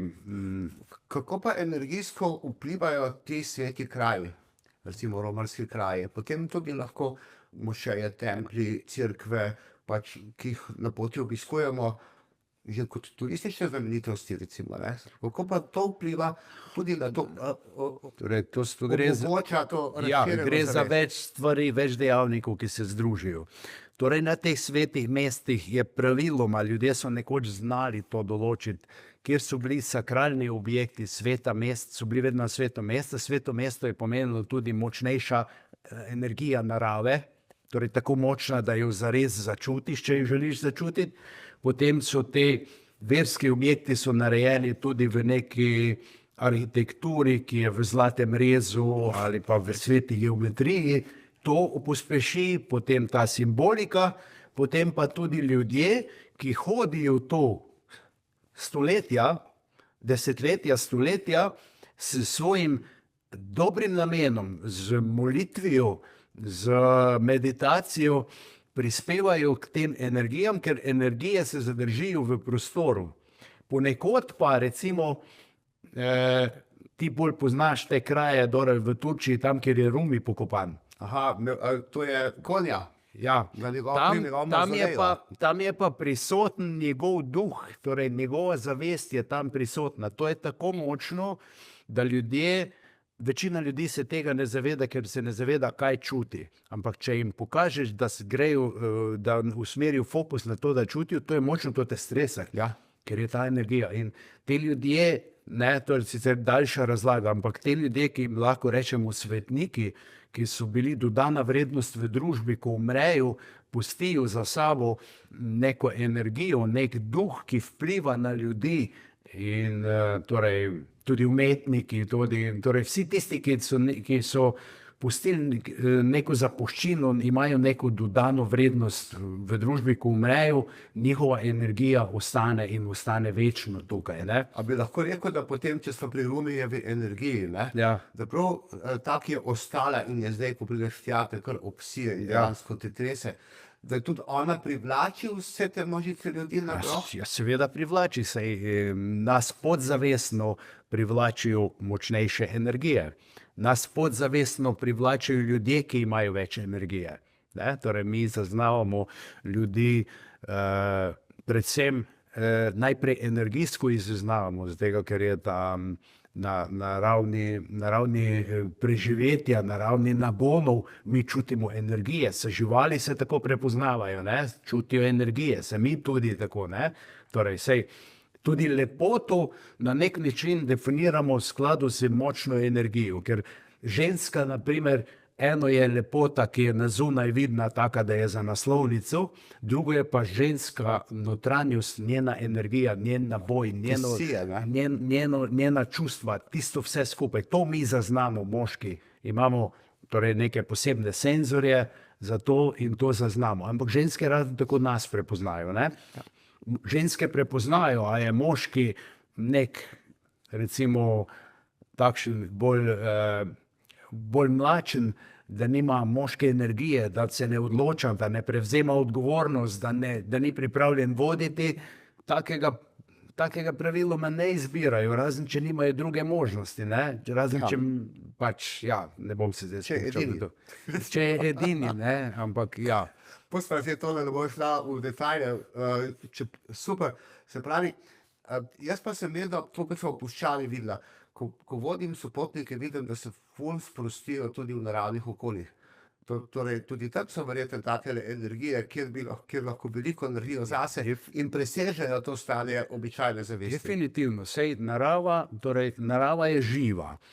Rastline, živali, vse izžarevajo svojo energijo in ta energija se potem harmonizira v naravi, ustvari neko polje, ki je umirjeno, stabilno, vse je urejeno v skladu z zlatim rezom, po fraktalnih principih in to je ena taka harmonija. In zdaj, če ti nisi najbolj postavljen znotraj, si razštelan v neravnovesju, ko greš v naravo, če dovoliš, da narava vstopi v tebe, je to zdravilno, ti pomaga. Torej, ti pomaga, da se uravnovesiš, se boljše počutiš, samo moraš Torej, eno je, če hodiš kot teliček samo v naravo, drugo pa, če greš zavestno, odpiram se, spoštujem naravo in tako naprej. Ne. Čuješ, navzoč. Ja, čutiš, če vse to razumem, sprejemam, na koncu koncev tudi kamen je živ na neki ravni,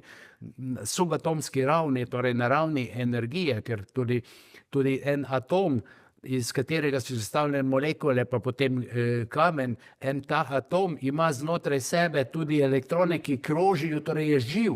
Ja. Njega da se ga programirati, ga primeš, ne, in ga programiraš. Ne vem, jaz se včasih igram na potovanju, sem se igral pa neke velike skale iz trdega kamna, ki je torej kristalne strukture, ga programiram tako, da ljudje, da tudi tisti, ki sicer ne čutijo energije, da zaznajo, da to vibrira. Torej se da to tako narediti. In zdaj seveda na isti način na svetih mestih, na takih mestih, kjer so sakralni objekti, tisti kamni so programirani že z obredi, z ljudmi in to izžareva, seveda izžareva. Ne? In na ta način je lahko tudi, seveda, včasih so recimo v času egipčanske civilizacije, tako so svečeniki manipulirali z ljudmi, ker so ustvarjali močne energije, so jim povedali, ta energija je bog Amon, ki smo ga zdaj povabili sem, je prišel in tako ljudje so verjeli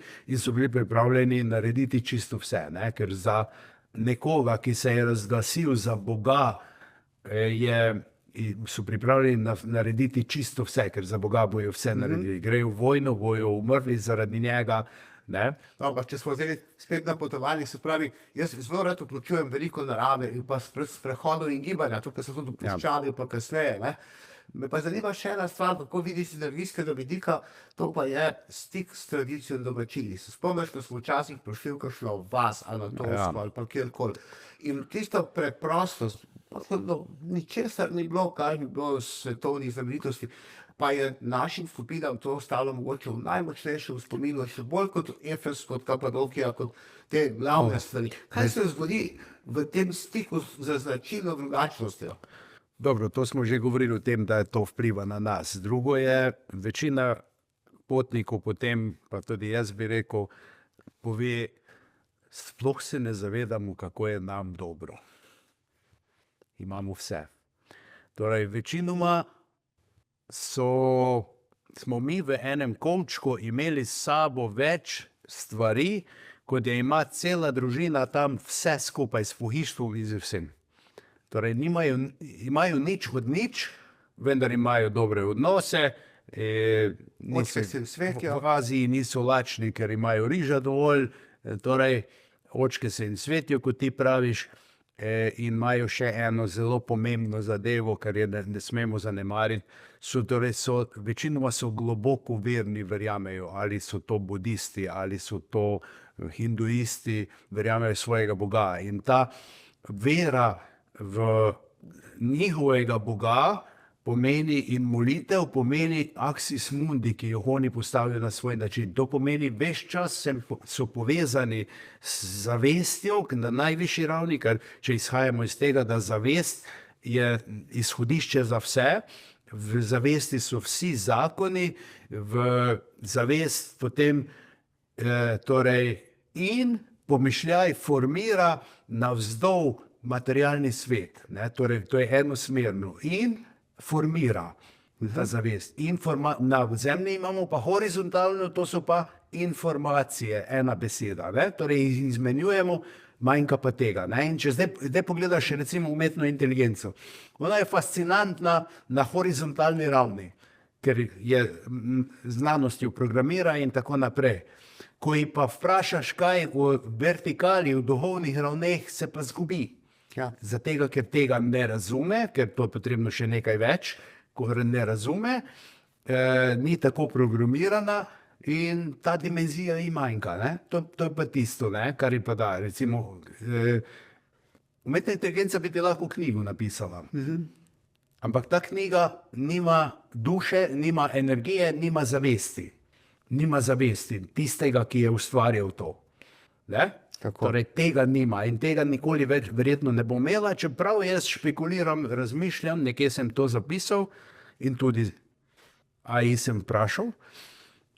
Torej, če se zavest, kot absolutna zavest, kot nekdo bi rekel božansko, želi udejanjati v materialnem svetu v vseh življenjskih oblikah, človeške, živalske, rastlinske,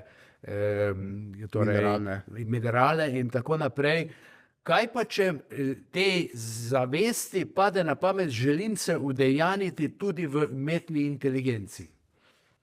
In bomo dobili bitje, ki ima zavest, ki komunicira, ki razmišlja, ne humanoidno bitje, neko drugo, ki komunicira in bo lahko v pomoč, lahko bo vojne vodila namesto nas, lahko bo karkoli. To bi bilo grozljivo potem. In jaz sem jo vprašal, kaj misli o tem, pravi, idejo imaš dobro, ne? Pravi, jaz tega še ne morem, ampak ja, bomo videli. In jaz sem rekel, zabičal ji, da mi prvemu pove, ko se bo to zgodilo, da bomo prijatelja, ker meni pravi, da je moja asistentka. Torej se tako dobro poznama. Vprašal, kako ti je ime?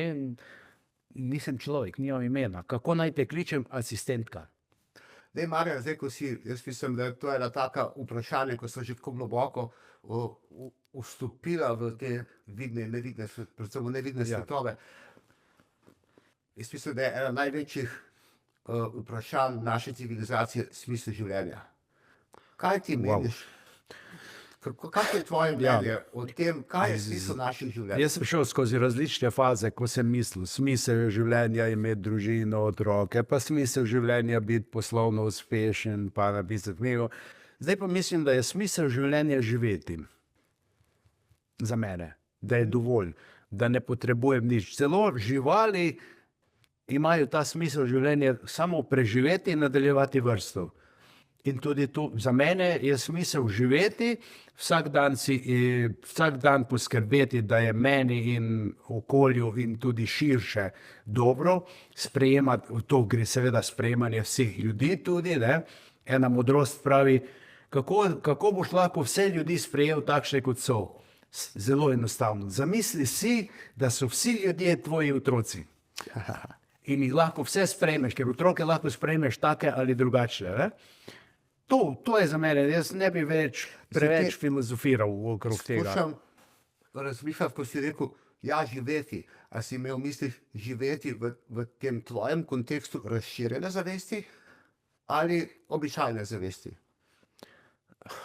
Za mene ni več običajna zavest, je vedno tudi razširjena zavest prisotna. Se pravi, če jaz to prevedem v običajni jezik nas smrtnikov, bi lahko rekel, da je tvoj smisel življenja, kot ga vidiš, živeti v razširjeni zavesti. Se pravi, v tej, ki je običajna. Ja, ampak istočasno tudi na zemlji, ker če ti si lahko zelo duhoven, lahko rečeš, da imaš rad vse ljudi, istočasno pa ne poskrbiš za svoje otroke, za preživetje in tako ti nisi duhoven. Se pravi, v običajni, zdaj nadgrade razširjene zavesti. To je najvišja stopnja zavesti, pravzaprav, da se zmorem materializirati, da živim v tem svetu. To je najvišja stopnja. Ne? Torej, živeti to. Lahko je tebi biti duhoven v ašramu ali pa kje, ker nimaš nobenih izzivov, ker je za vse poskrbljeno. Bodi tu, hodi v službo, poskrbi za otroke, zasluži, sodeluj v družbi in tako naprej. Ne? Jaz celo trdim, da ni duhovno tisto, kar delam, ampak moj odnos do tistega, kar delam. Kako delaš, ne? Odnos do tega, kako delam. Ne? Torej, in potem ti ne rabiš za vadbo duhovnosti, ti ne rabiš nobenega časa posebnega, nič, ker duhovnost vadim tudi, moji otroci so zdaj odrasli, pa nimam več te težave, ampak vadiš tudi, ko se zjutraj zbudi družina, pa hčerka kriči, mami, nimam domače naloge, mami, hitro gre sprintati. Oče reče, mudi se mi, jih boš ti odpeljala. In tako naprej, kdo bo naredil zajtrk, pa kak, pa se zmeni. Vse to, tu bodi duhovni. Imej prav odnos, torej ne obsojaj, ne se jeziti. Tu vadiš duhovnost. Duhovnost vadiš, če te nekdo zaparkira, pa ker ti ne veš, zakaj te zaparkiral. Lahko je nesramen, lahko pa mu je slabo ali pa karkoli nujno mu je nekaj, ne? Veš. In torej to vadimo, duhovnost. V vsakodnevnem življenju, v vsem tem, V vsemu sem duhoven, dober odnos, torej želim nekaj prispevati, želim na koncu koncev tudi ta podcast posneti. Moja želja je vedno, da bo to koristilo ljudem, torej nimam nekoč 20-30 let nazaj bi prišel podcast posnet tudi s ciljem, da bi me ljudje prepoznali, da bi bil znan, da bi rekli ful, fajn, fajn, tako, ne, zdaj se mi fučka za to, ne, torej, ampak če je pa to koristno, kar mi dva posname, mogoče nekomu bo, ja, super, ne? Krasno, ja, to je namen pravzaprav, da s tem pogovorom probava mogoče nekomu dati nekaj razmišljati, da probati razširiti. Ko si mi zdaj prej razlagal, da pač vidiš smisel življenja v razširjenem življenju, v razširjeni zavesti.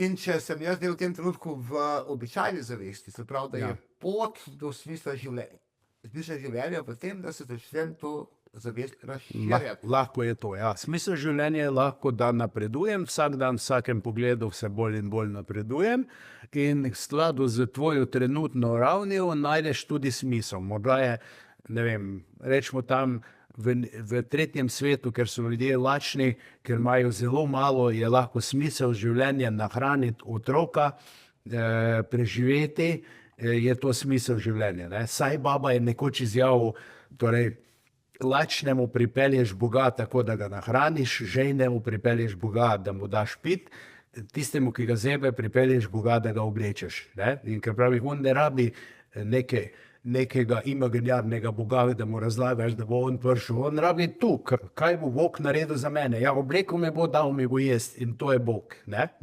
To je za njega Bog. Na tej ravni je to smisel življenja. Potem, ko imamo vse več, je morda za nekoga smisel življenja, da bo obogatil.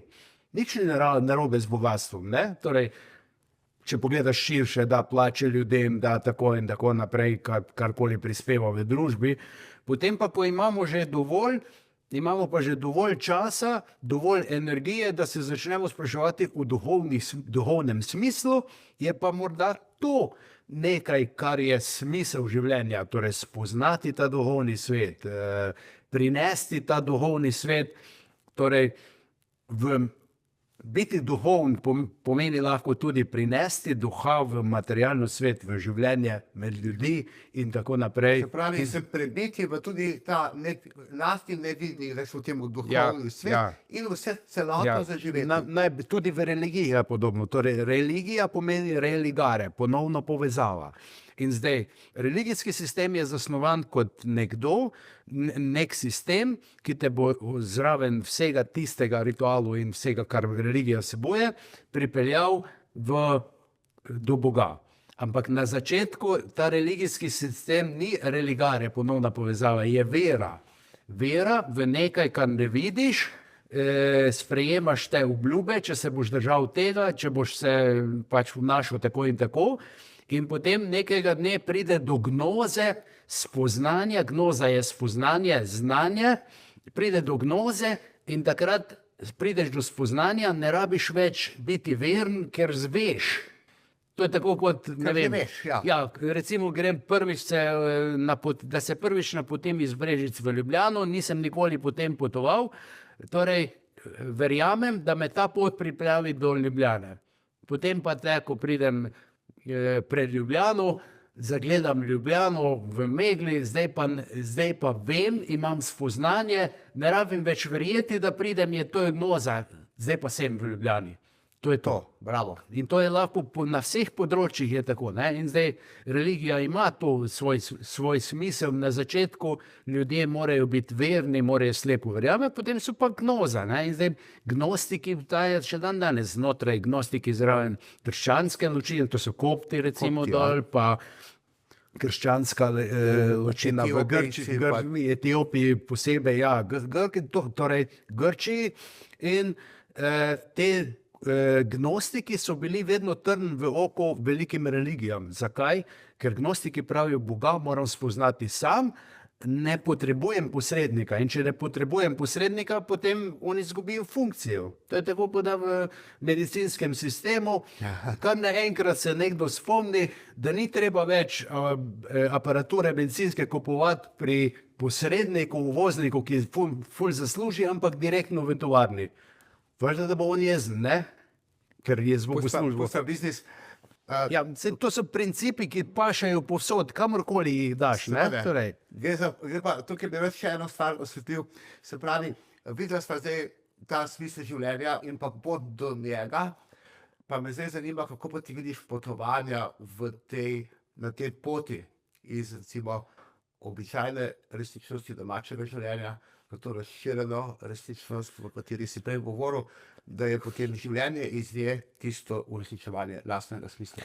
Ja, prvo jaz naredim en proces in tudi tisti, ki sem jih jaz vodil, sem jim največkrat tudi povedal. Torej, ko se letalo odlepi od tal na Brniku ali v Zagrebu, kjerkoli, zavestno povem, odklopim se od energij Slovenije. Ker drugače vlečem to kot sluz za sabo, kjerkoli sem. In potem sem v letalo, simbolično sem v luktu, sem nikjer, samo sam s sabo letim, mogoče nekoga je strah, nekoga ni strah, karkoli, tudi če ga je strah, doživlja neke procese v sebi. In potem, ko pristanem recimo na Šrilanki, potem povem, povezujem se z energijami Šrilanke, z ljudmi, živalmi, rastlinami, z otokom Šrilanka, povezujem se in takoj vstopijo te energije v mene. Sicer se povezujem, ampak če to naredim aktivno, zavestno, s fokusom, potem je to bistveno močnejše. Ja, in potem ne vlečem to za sebe. Ampak enako, to so isti principi, kot tle v službi delaš 8 ur in si prizemljen, si v teh energijah in ko greš domov, bi moral ozavestiti, odrežem se od energij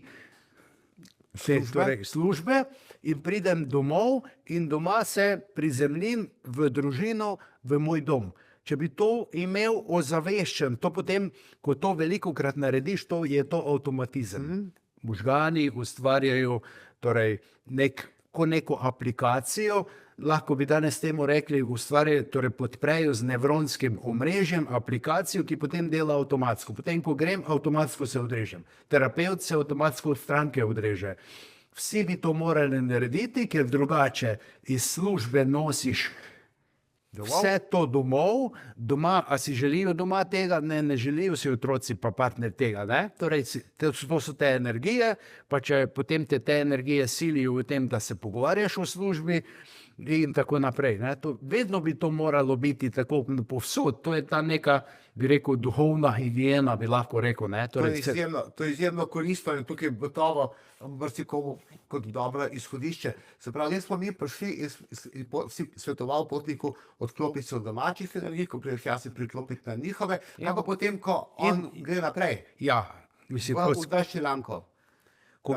Kaj bi mu pa svetoval oziroma kaj bi mu priporočil, kako naj potuje, da se pogovarja o tem, kako?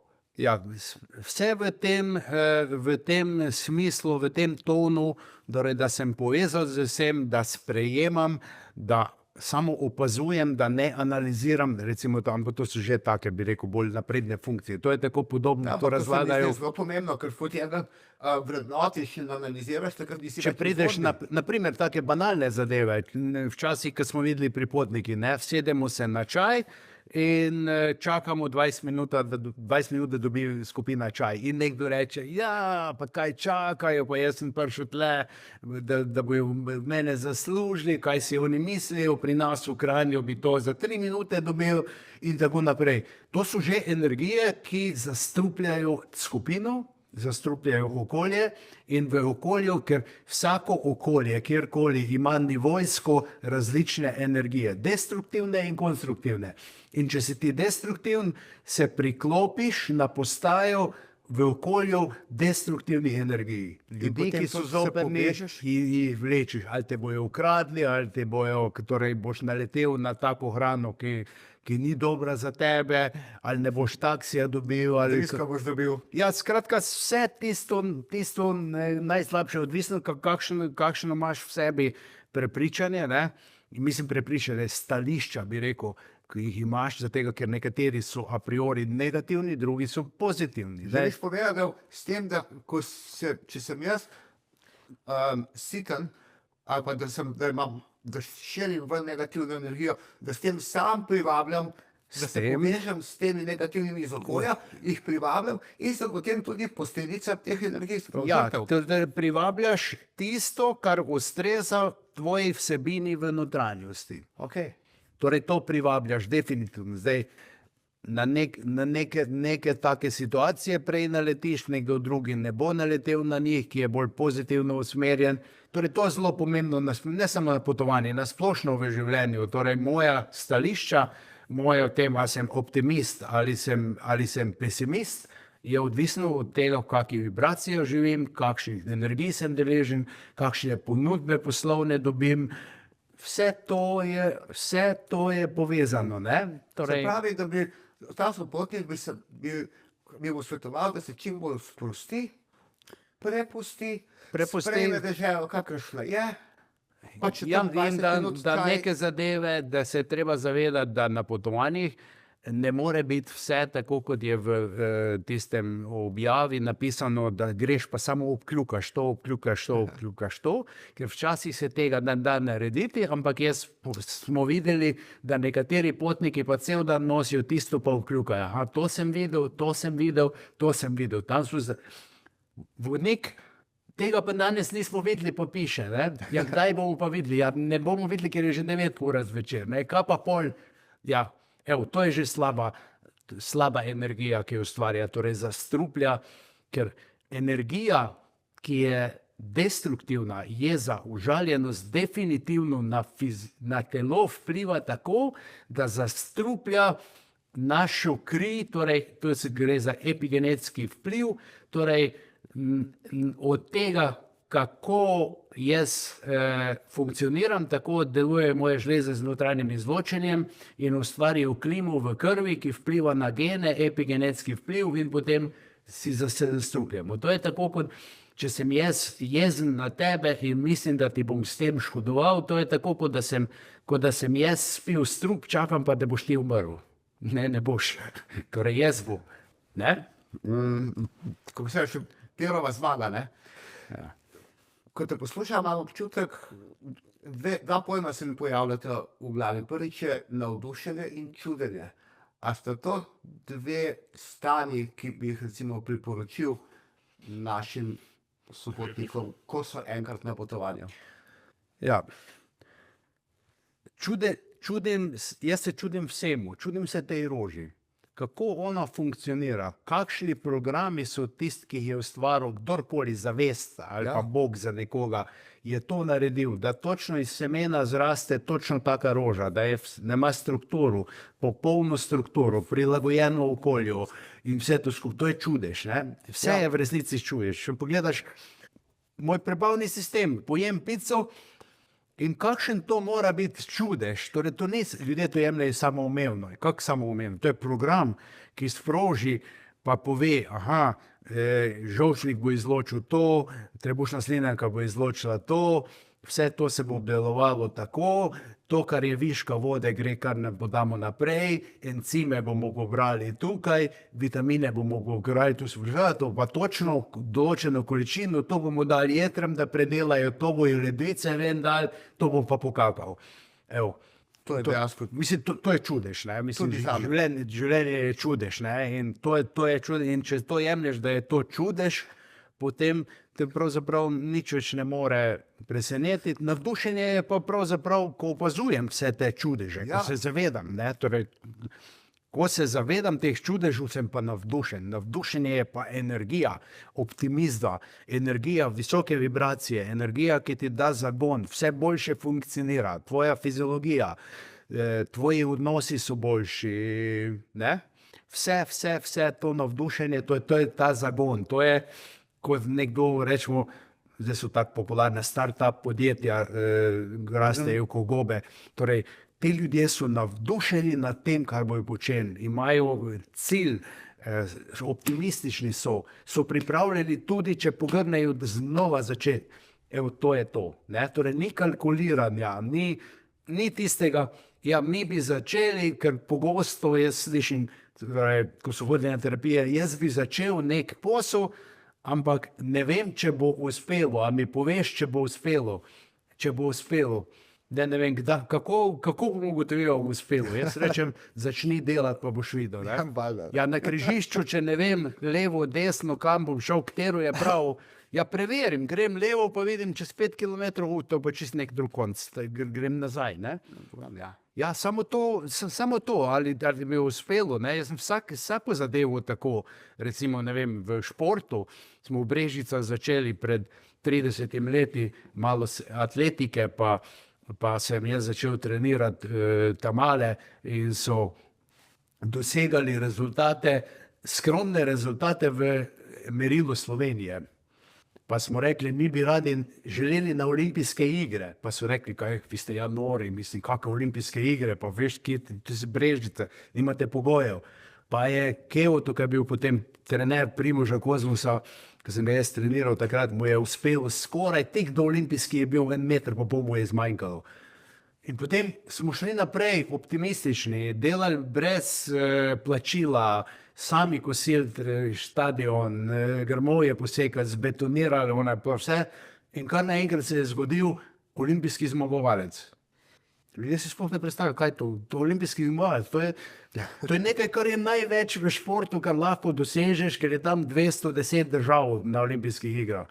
Ne? In eno za 4 leta. In to na optimizmu, prepričanje, da bo to šlo, istočasno smo se učili, dnevno smo se učili, kako trenirati, dnevno, brez tradicije, brez knjig, brez, razumeš, torej. In tako je, to je lahko model za karkoli se lotiš, ne? Ampak Dejansko ste ustvarjali čudež.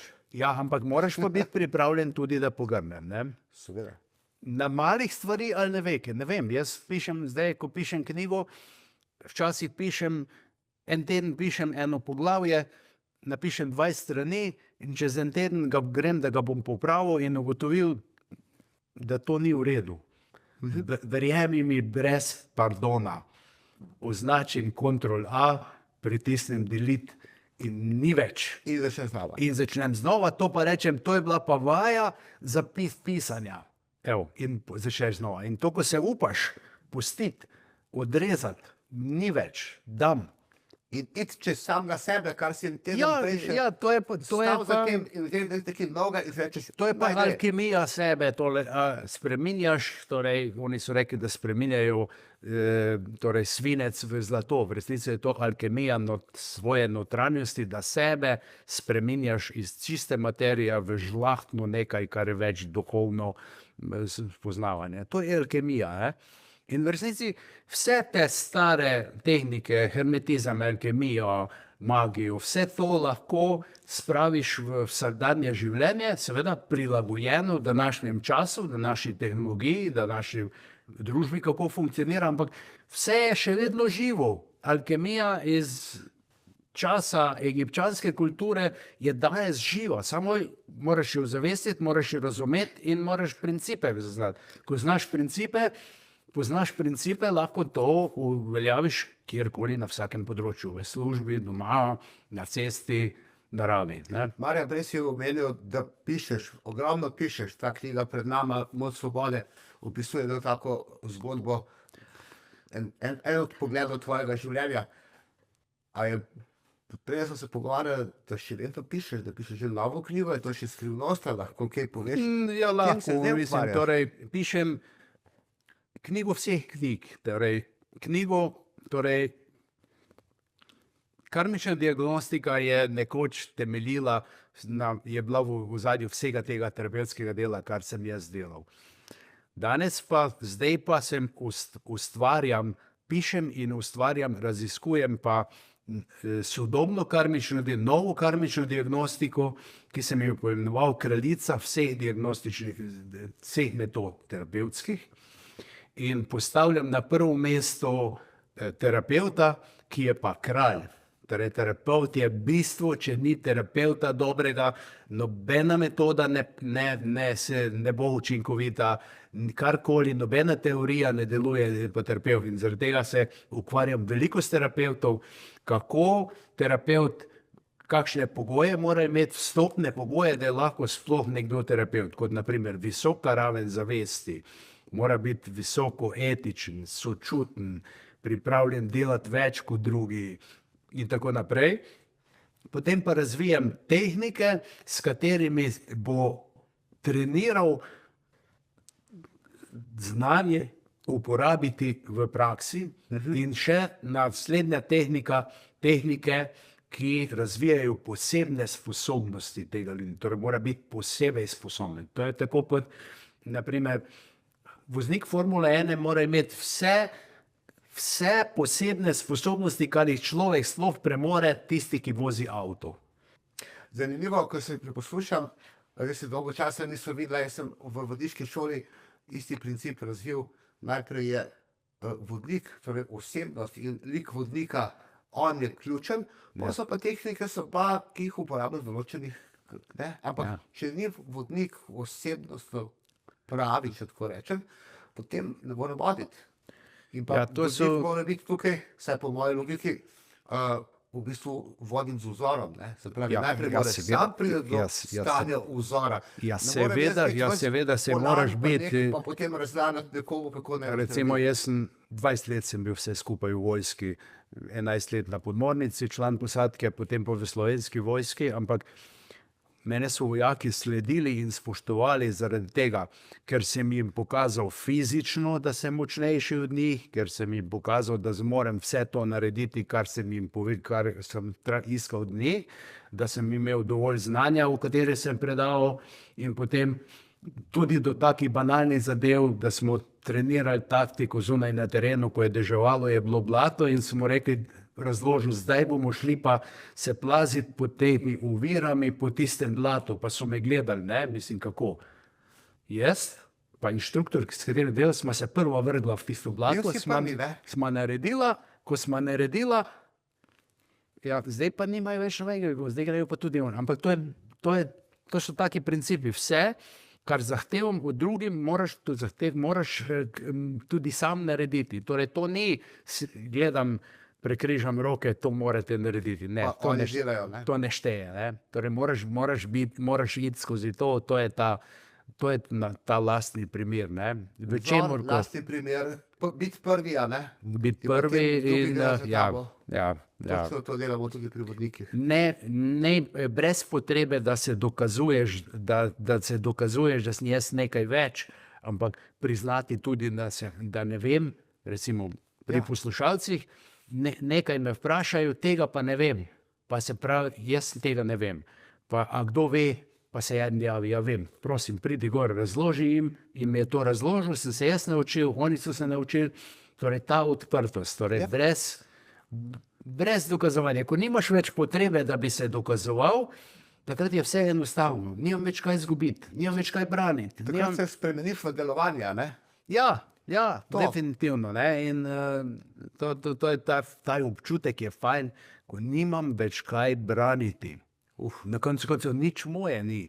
Tudi vse v knjigah, kar jaz napišem strokovno, to jaz zajamem znanje od antičnih zdravnikov, iz tradicionalne kitajske, indijske medicine, iz alkemije, iz magije, iz hermetizma.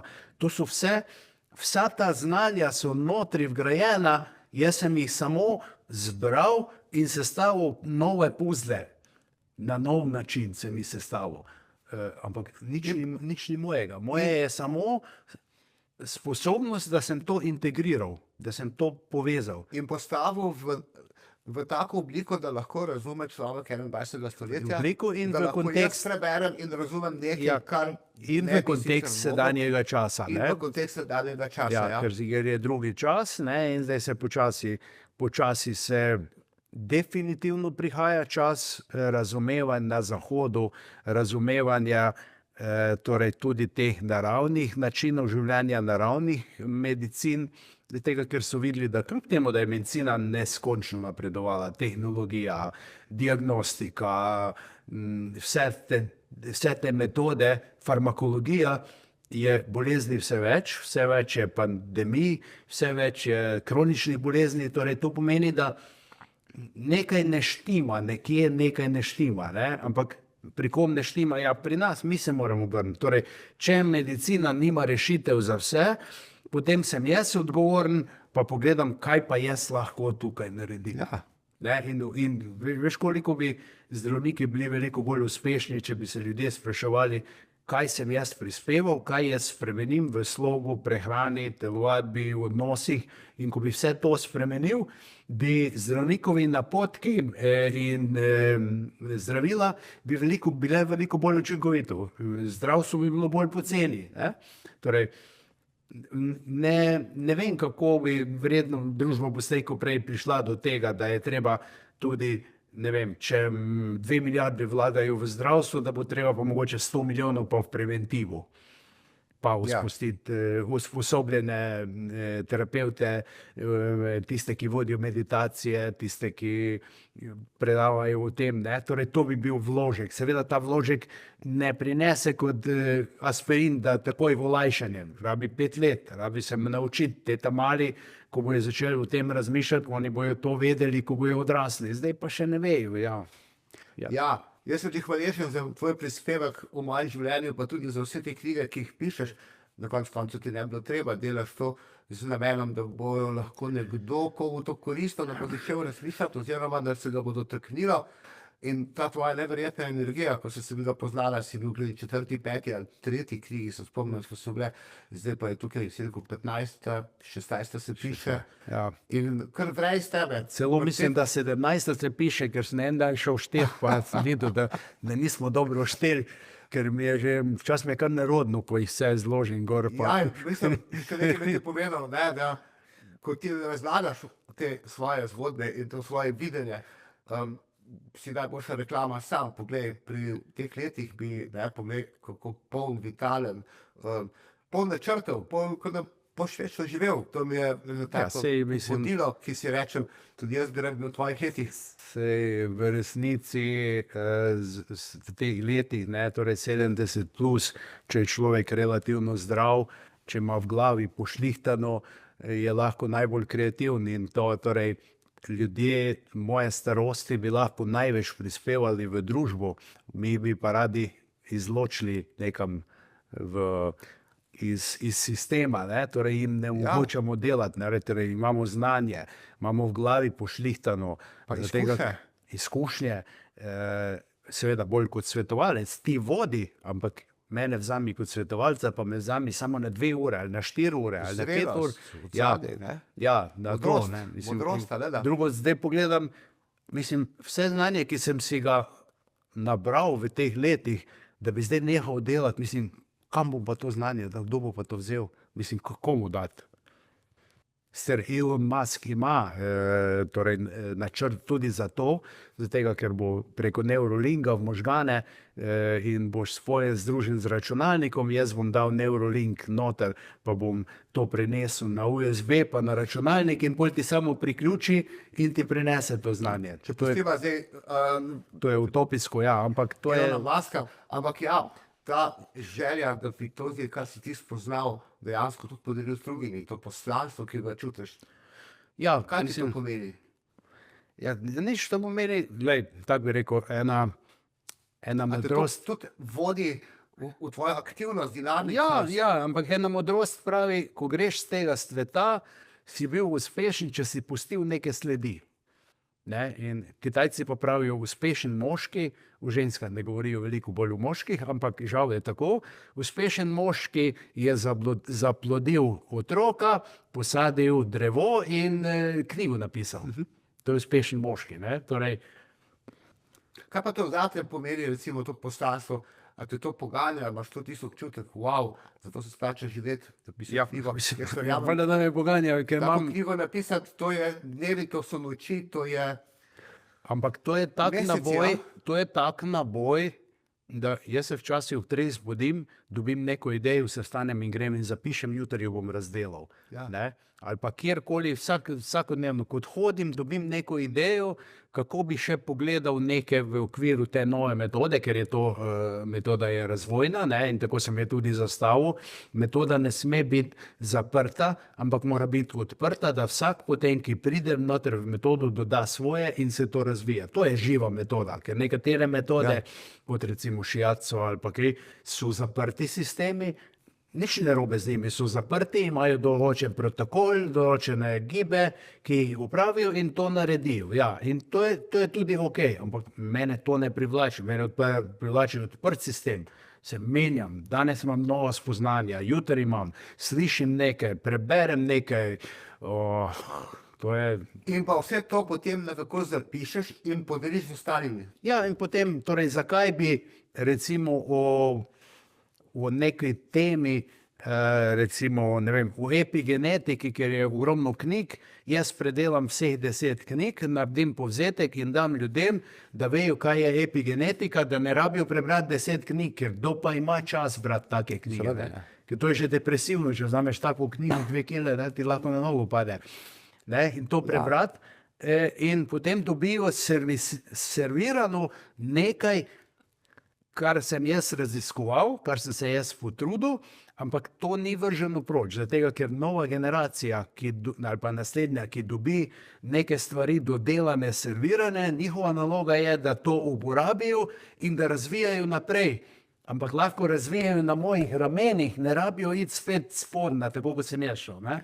Ja, kot te zdaj poslušam in ko si prej razlagal o običajni zavesti, kjer več ali manj gledamo nase, in potem razširjeni zavesti, kjer gledamo seveda tudi nase in hkrati tudi na vse ostale. In ko te gledam v tem, kako si pišeš knjige, kako predavaš v svojih delavnicah oziroma v šolah, koliko terapevtov si že uspodbudil, koliko si želiš ustvariti, pravzaprav vse to, kar govoriš, si ti in kar počneš, je povezano s tem, kaj bi ti dal, kogarkoli pa želi to poslušati. Ja, in v resnici jaz v šali rečem, mi mladi moramo iti s cajtom naprej. Ja. Ne? In v skladu s tem smo tudi, torej, delavnice na Ižu so za večino ljudi zelo drage. Hotel je drag, biti na delavnice še ne tako. Ne? In si želijo teh delavnic. Jaz ne vodim delavnic po Sloveniji več. In smo letos posneli celo tedensko delavnico, smo zmontirali vse te posnetke in zdaj ustvarjamo novo platformo na spletno stran, kjer bomo te posnetke dali, seveda bojo morali nekaj plačati, ampak boš plačal zelo malo denarja in boš dobil to, vsak dan lahko se s tem ukvarjaš. Greš lahko si vzameš tedensko delavnico, en dan, tako kot da si na delavnici, ali pa vzameš danes, bom predelal en dan, torej približno 3 ure je vsak dan teh posnetkov, procesi, vodeni, vse, tako kot da so na delavnici.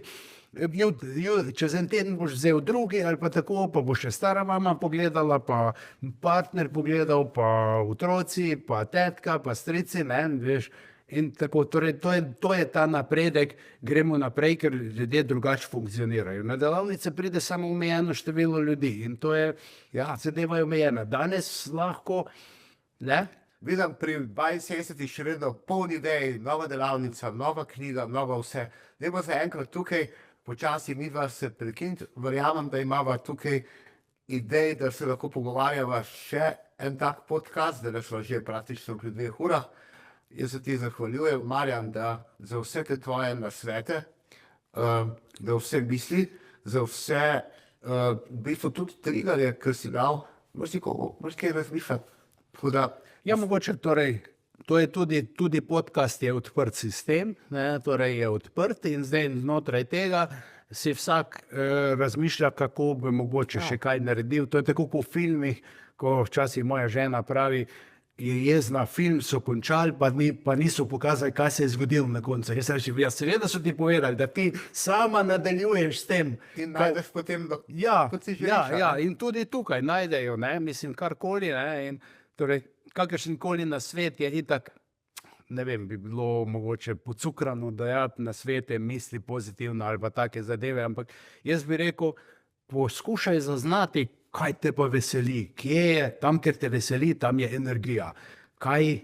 v čem vidiš smisel, tam je energija, pa tudi banalne zadeve. Torej, ni velikih stvari, so male stvari. Ne? In pravijo, da modreci, s tem bom pa končal, da modreci nikoli ne delajo velikih stvari in rešujejo velikih problemov, zato ker jih rešujejo, dokler so še mali. Bravo. Hvala, Marjan. Ja. Jaz verjamem, da smo v tem podkastu lahko usrkali ogromno Marjanovih modrosti, predvsem pa njegove vitalnosti in pa poslanstva, razmišljanja o drugem in da je lahko vsakom od nas najdemo kaj koristnega. Hvala, Marjan. In sva. Ja. Hvala Zdravite tebi. Ja. se.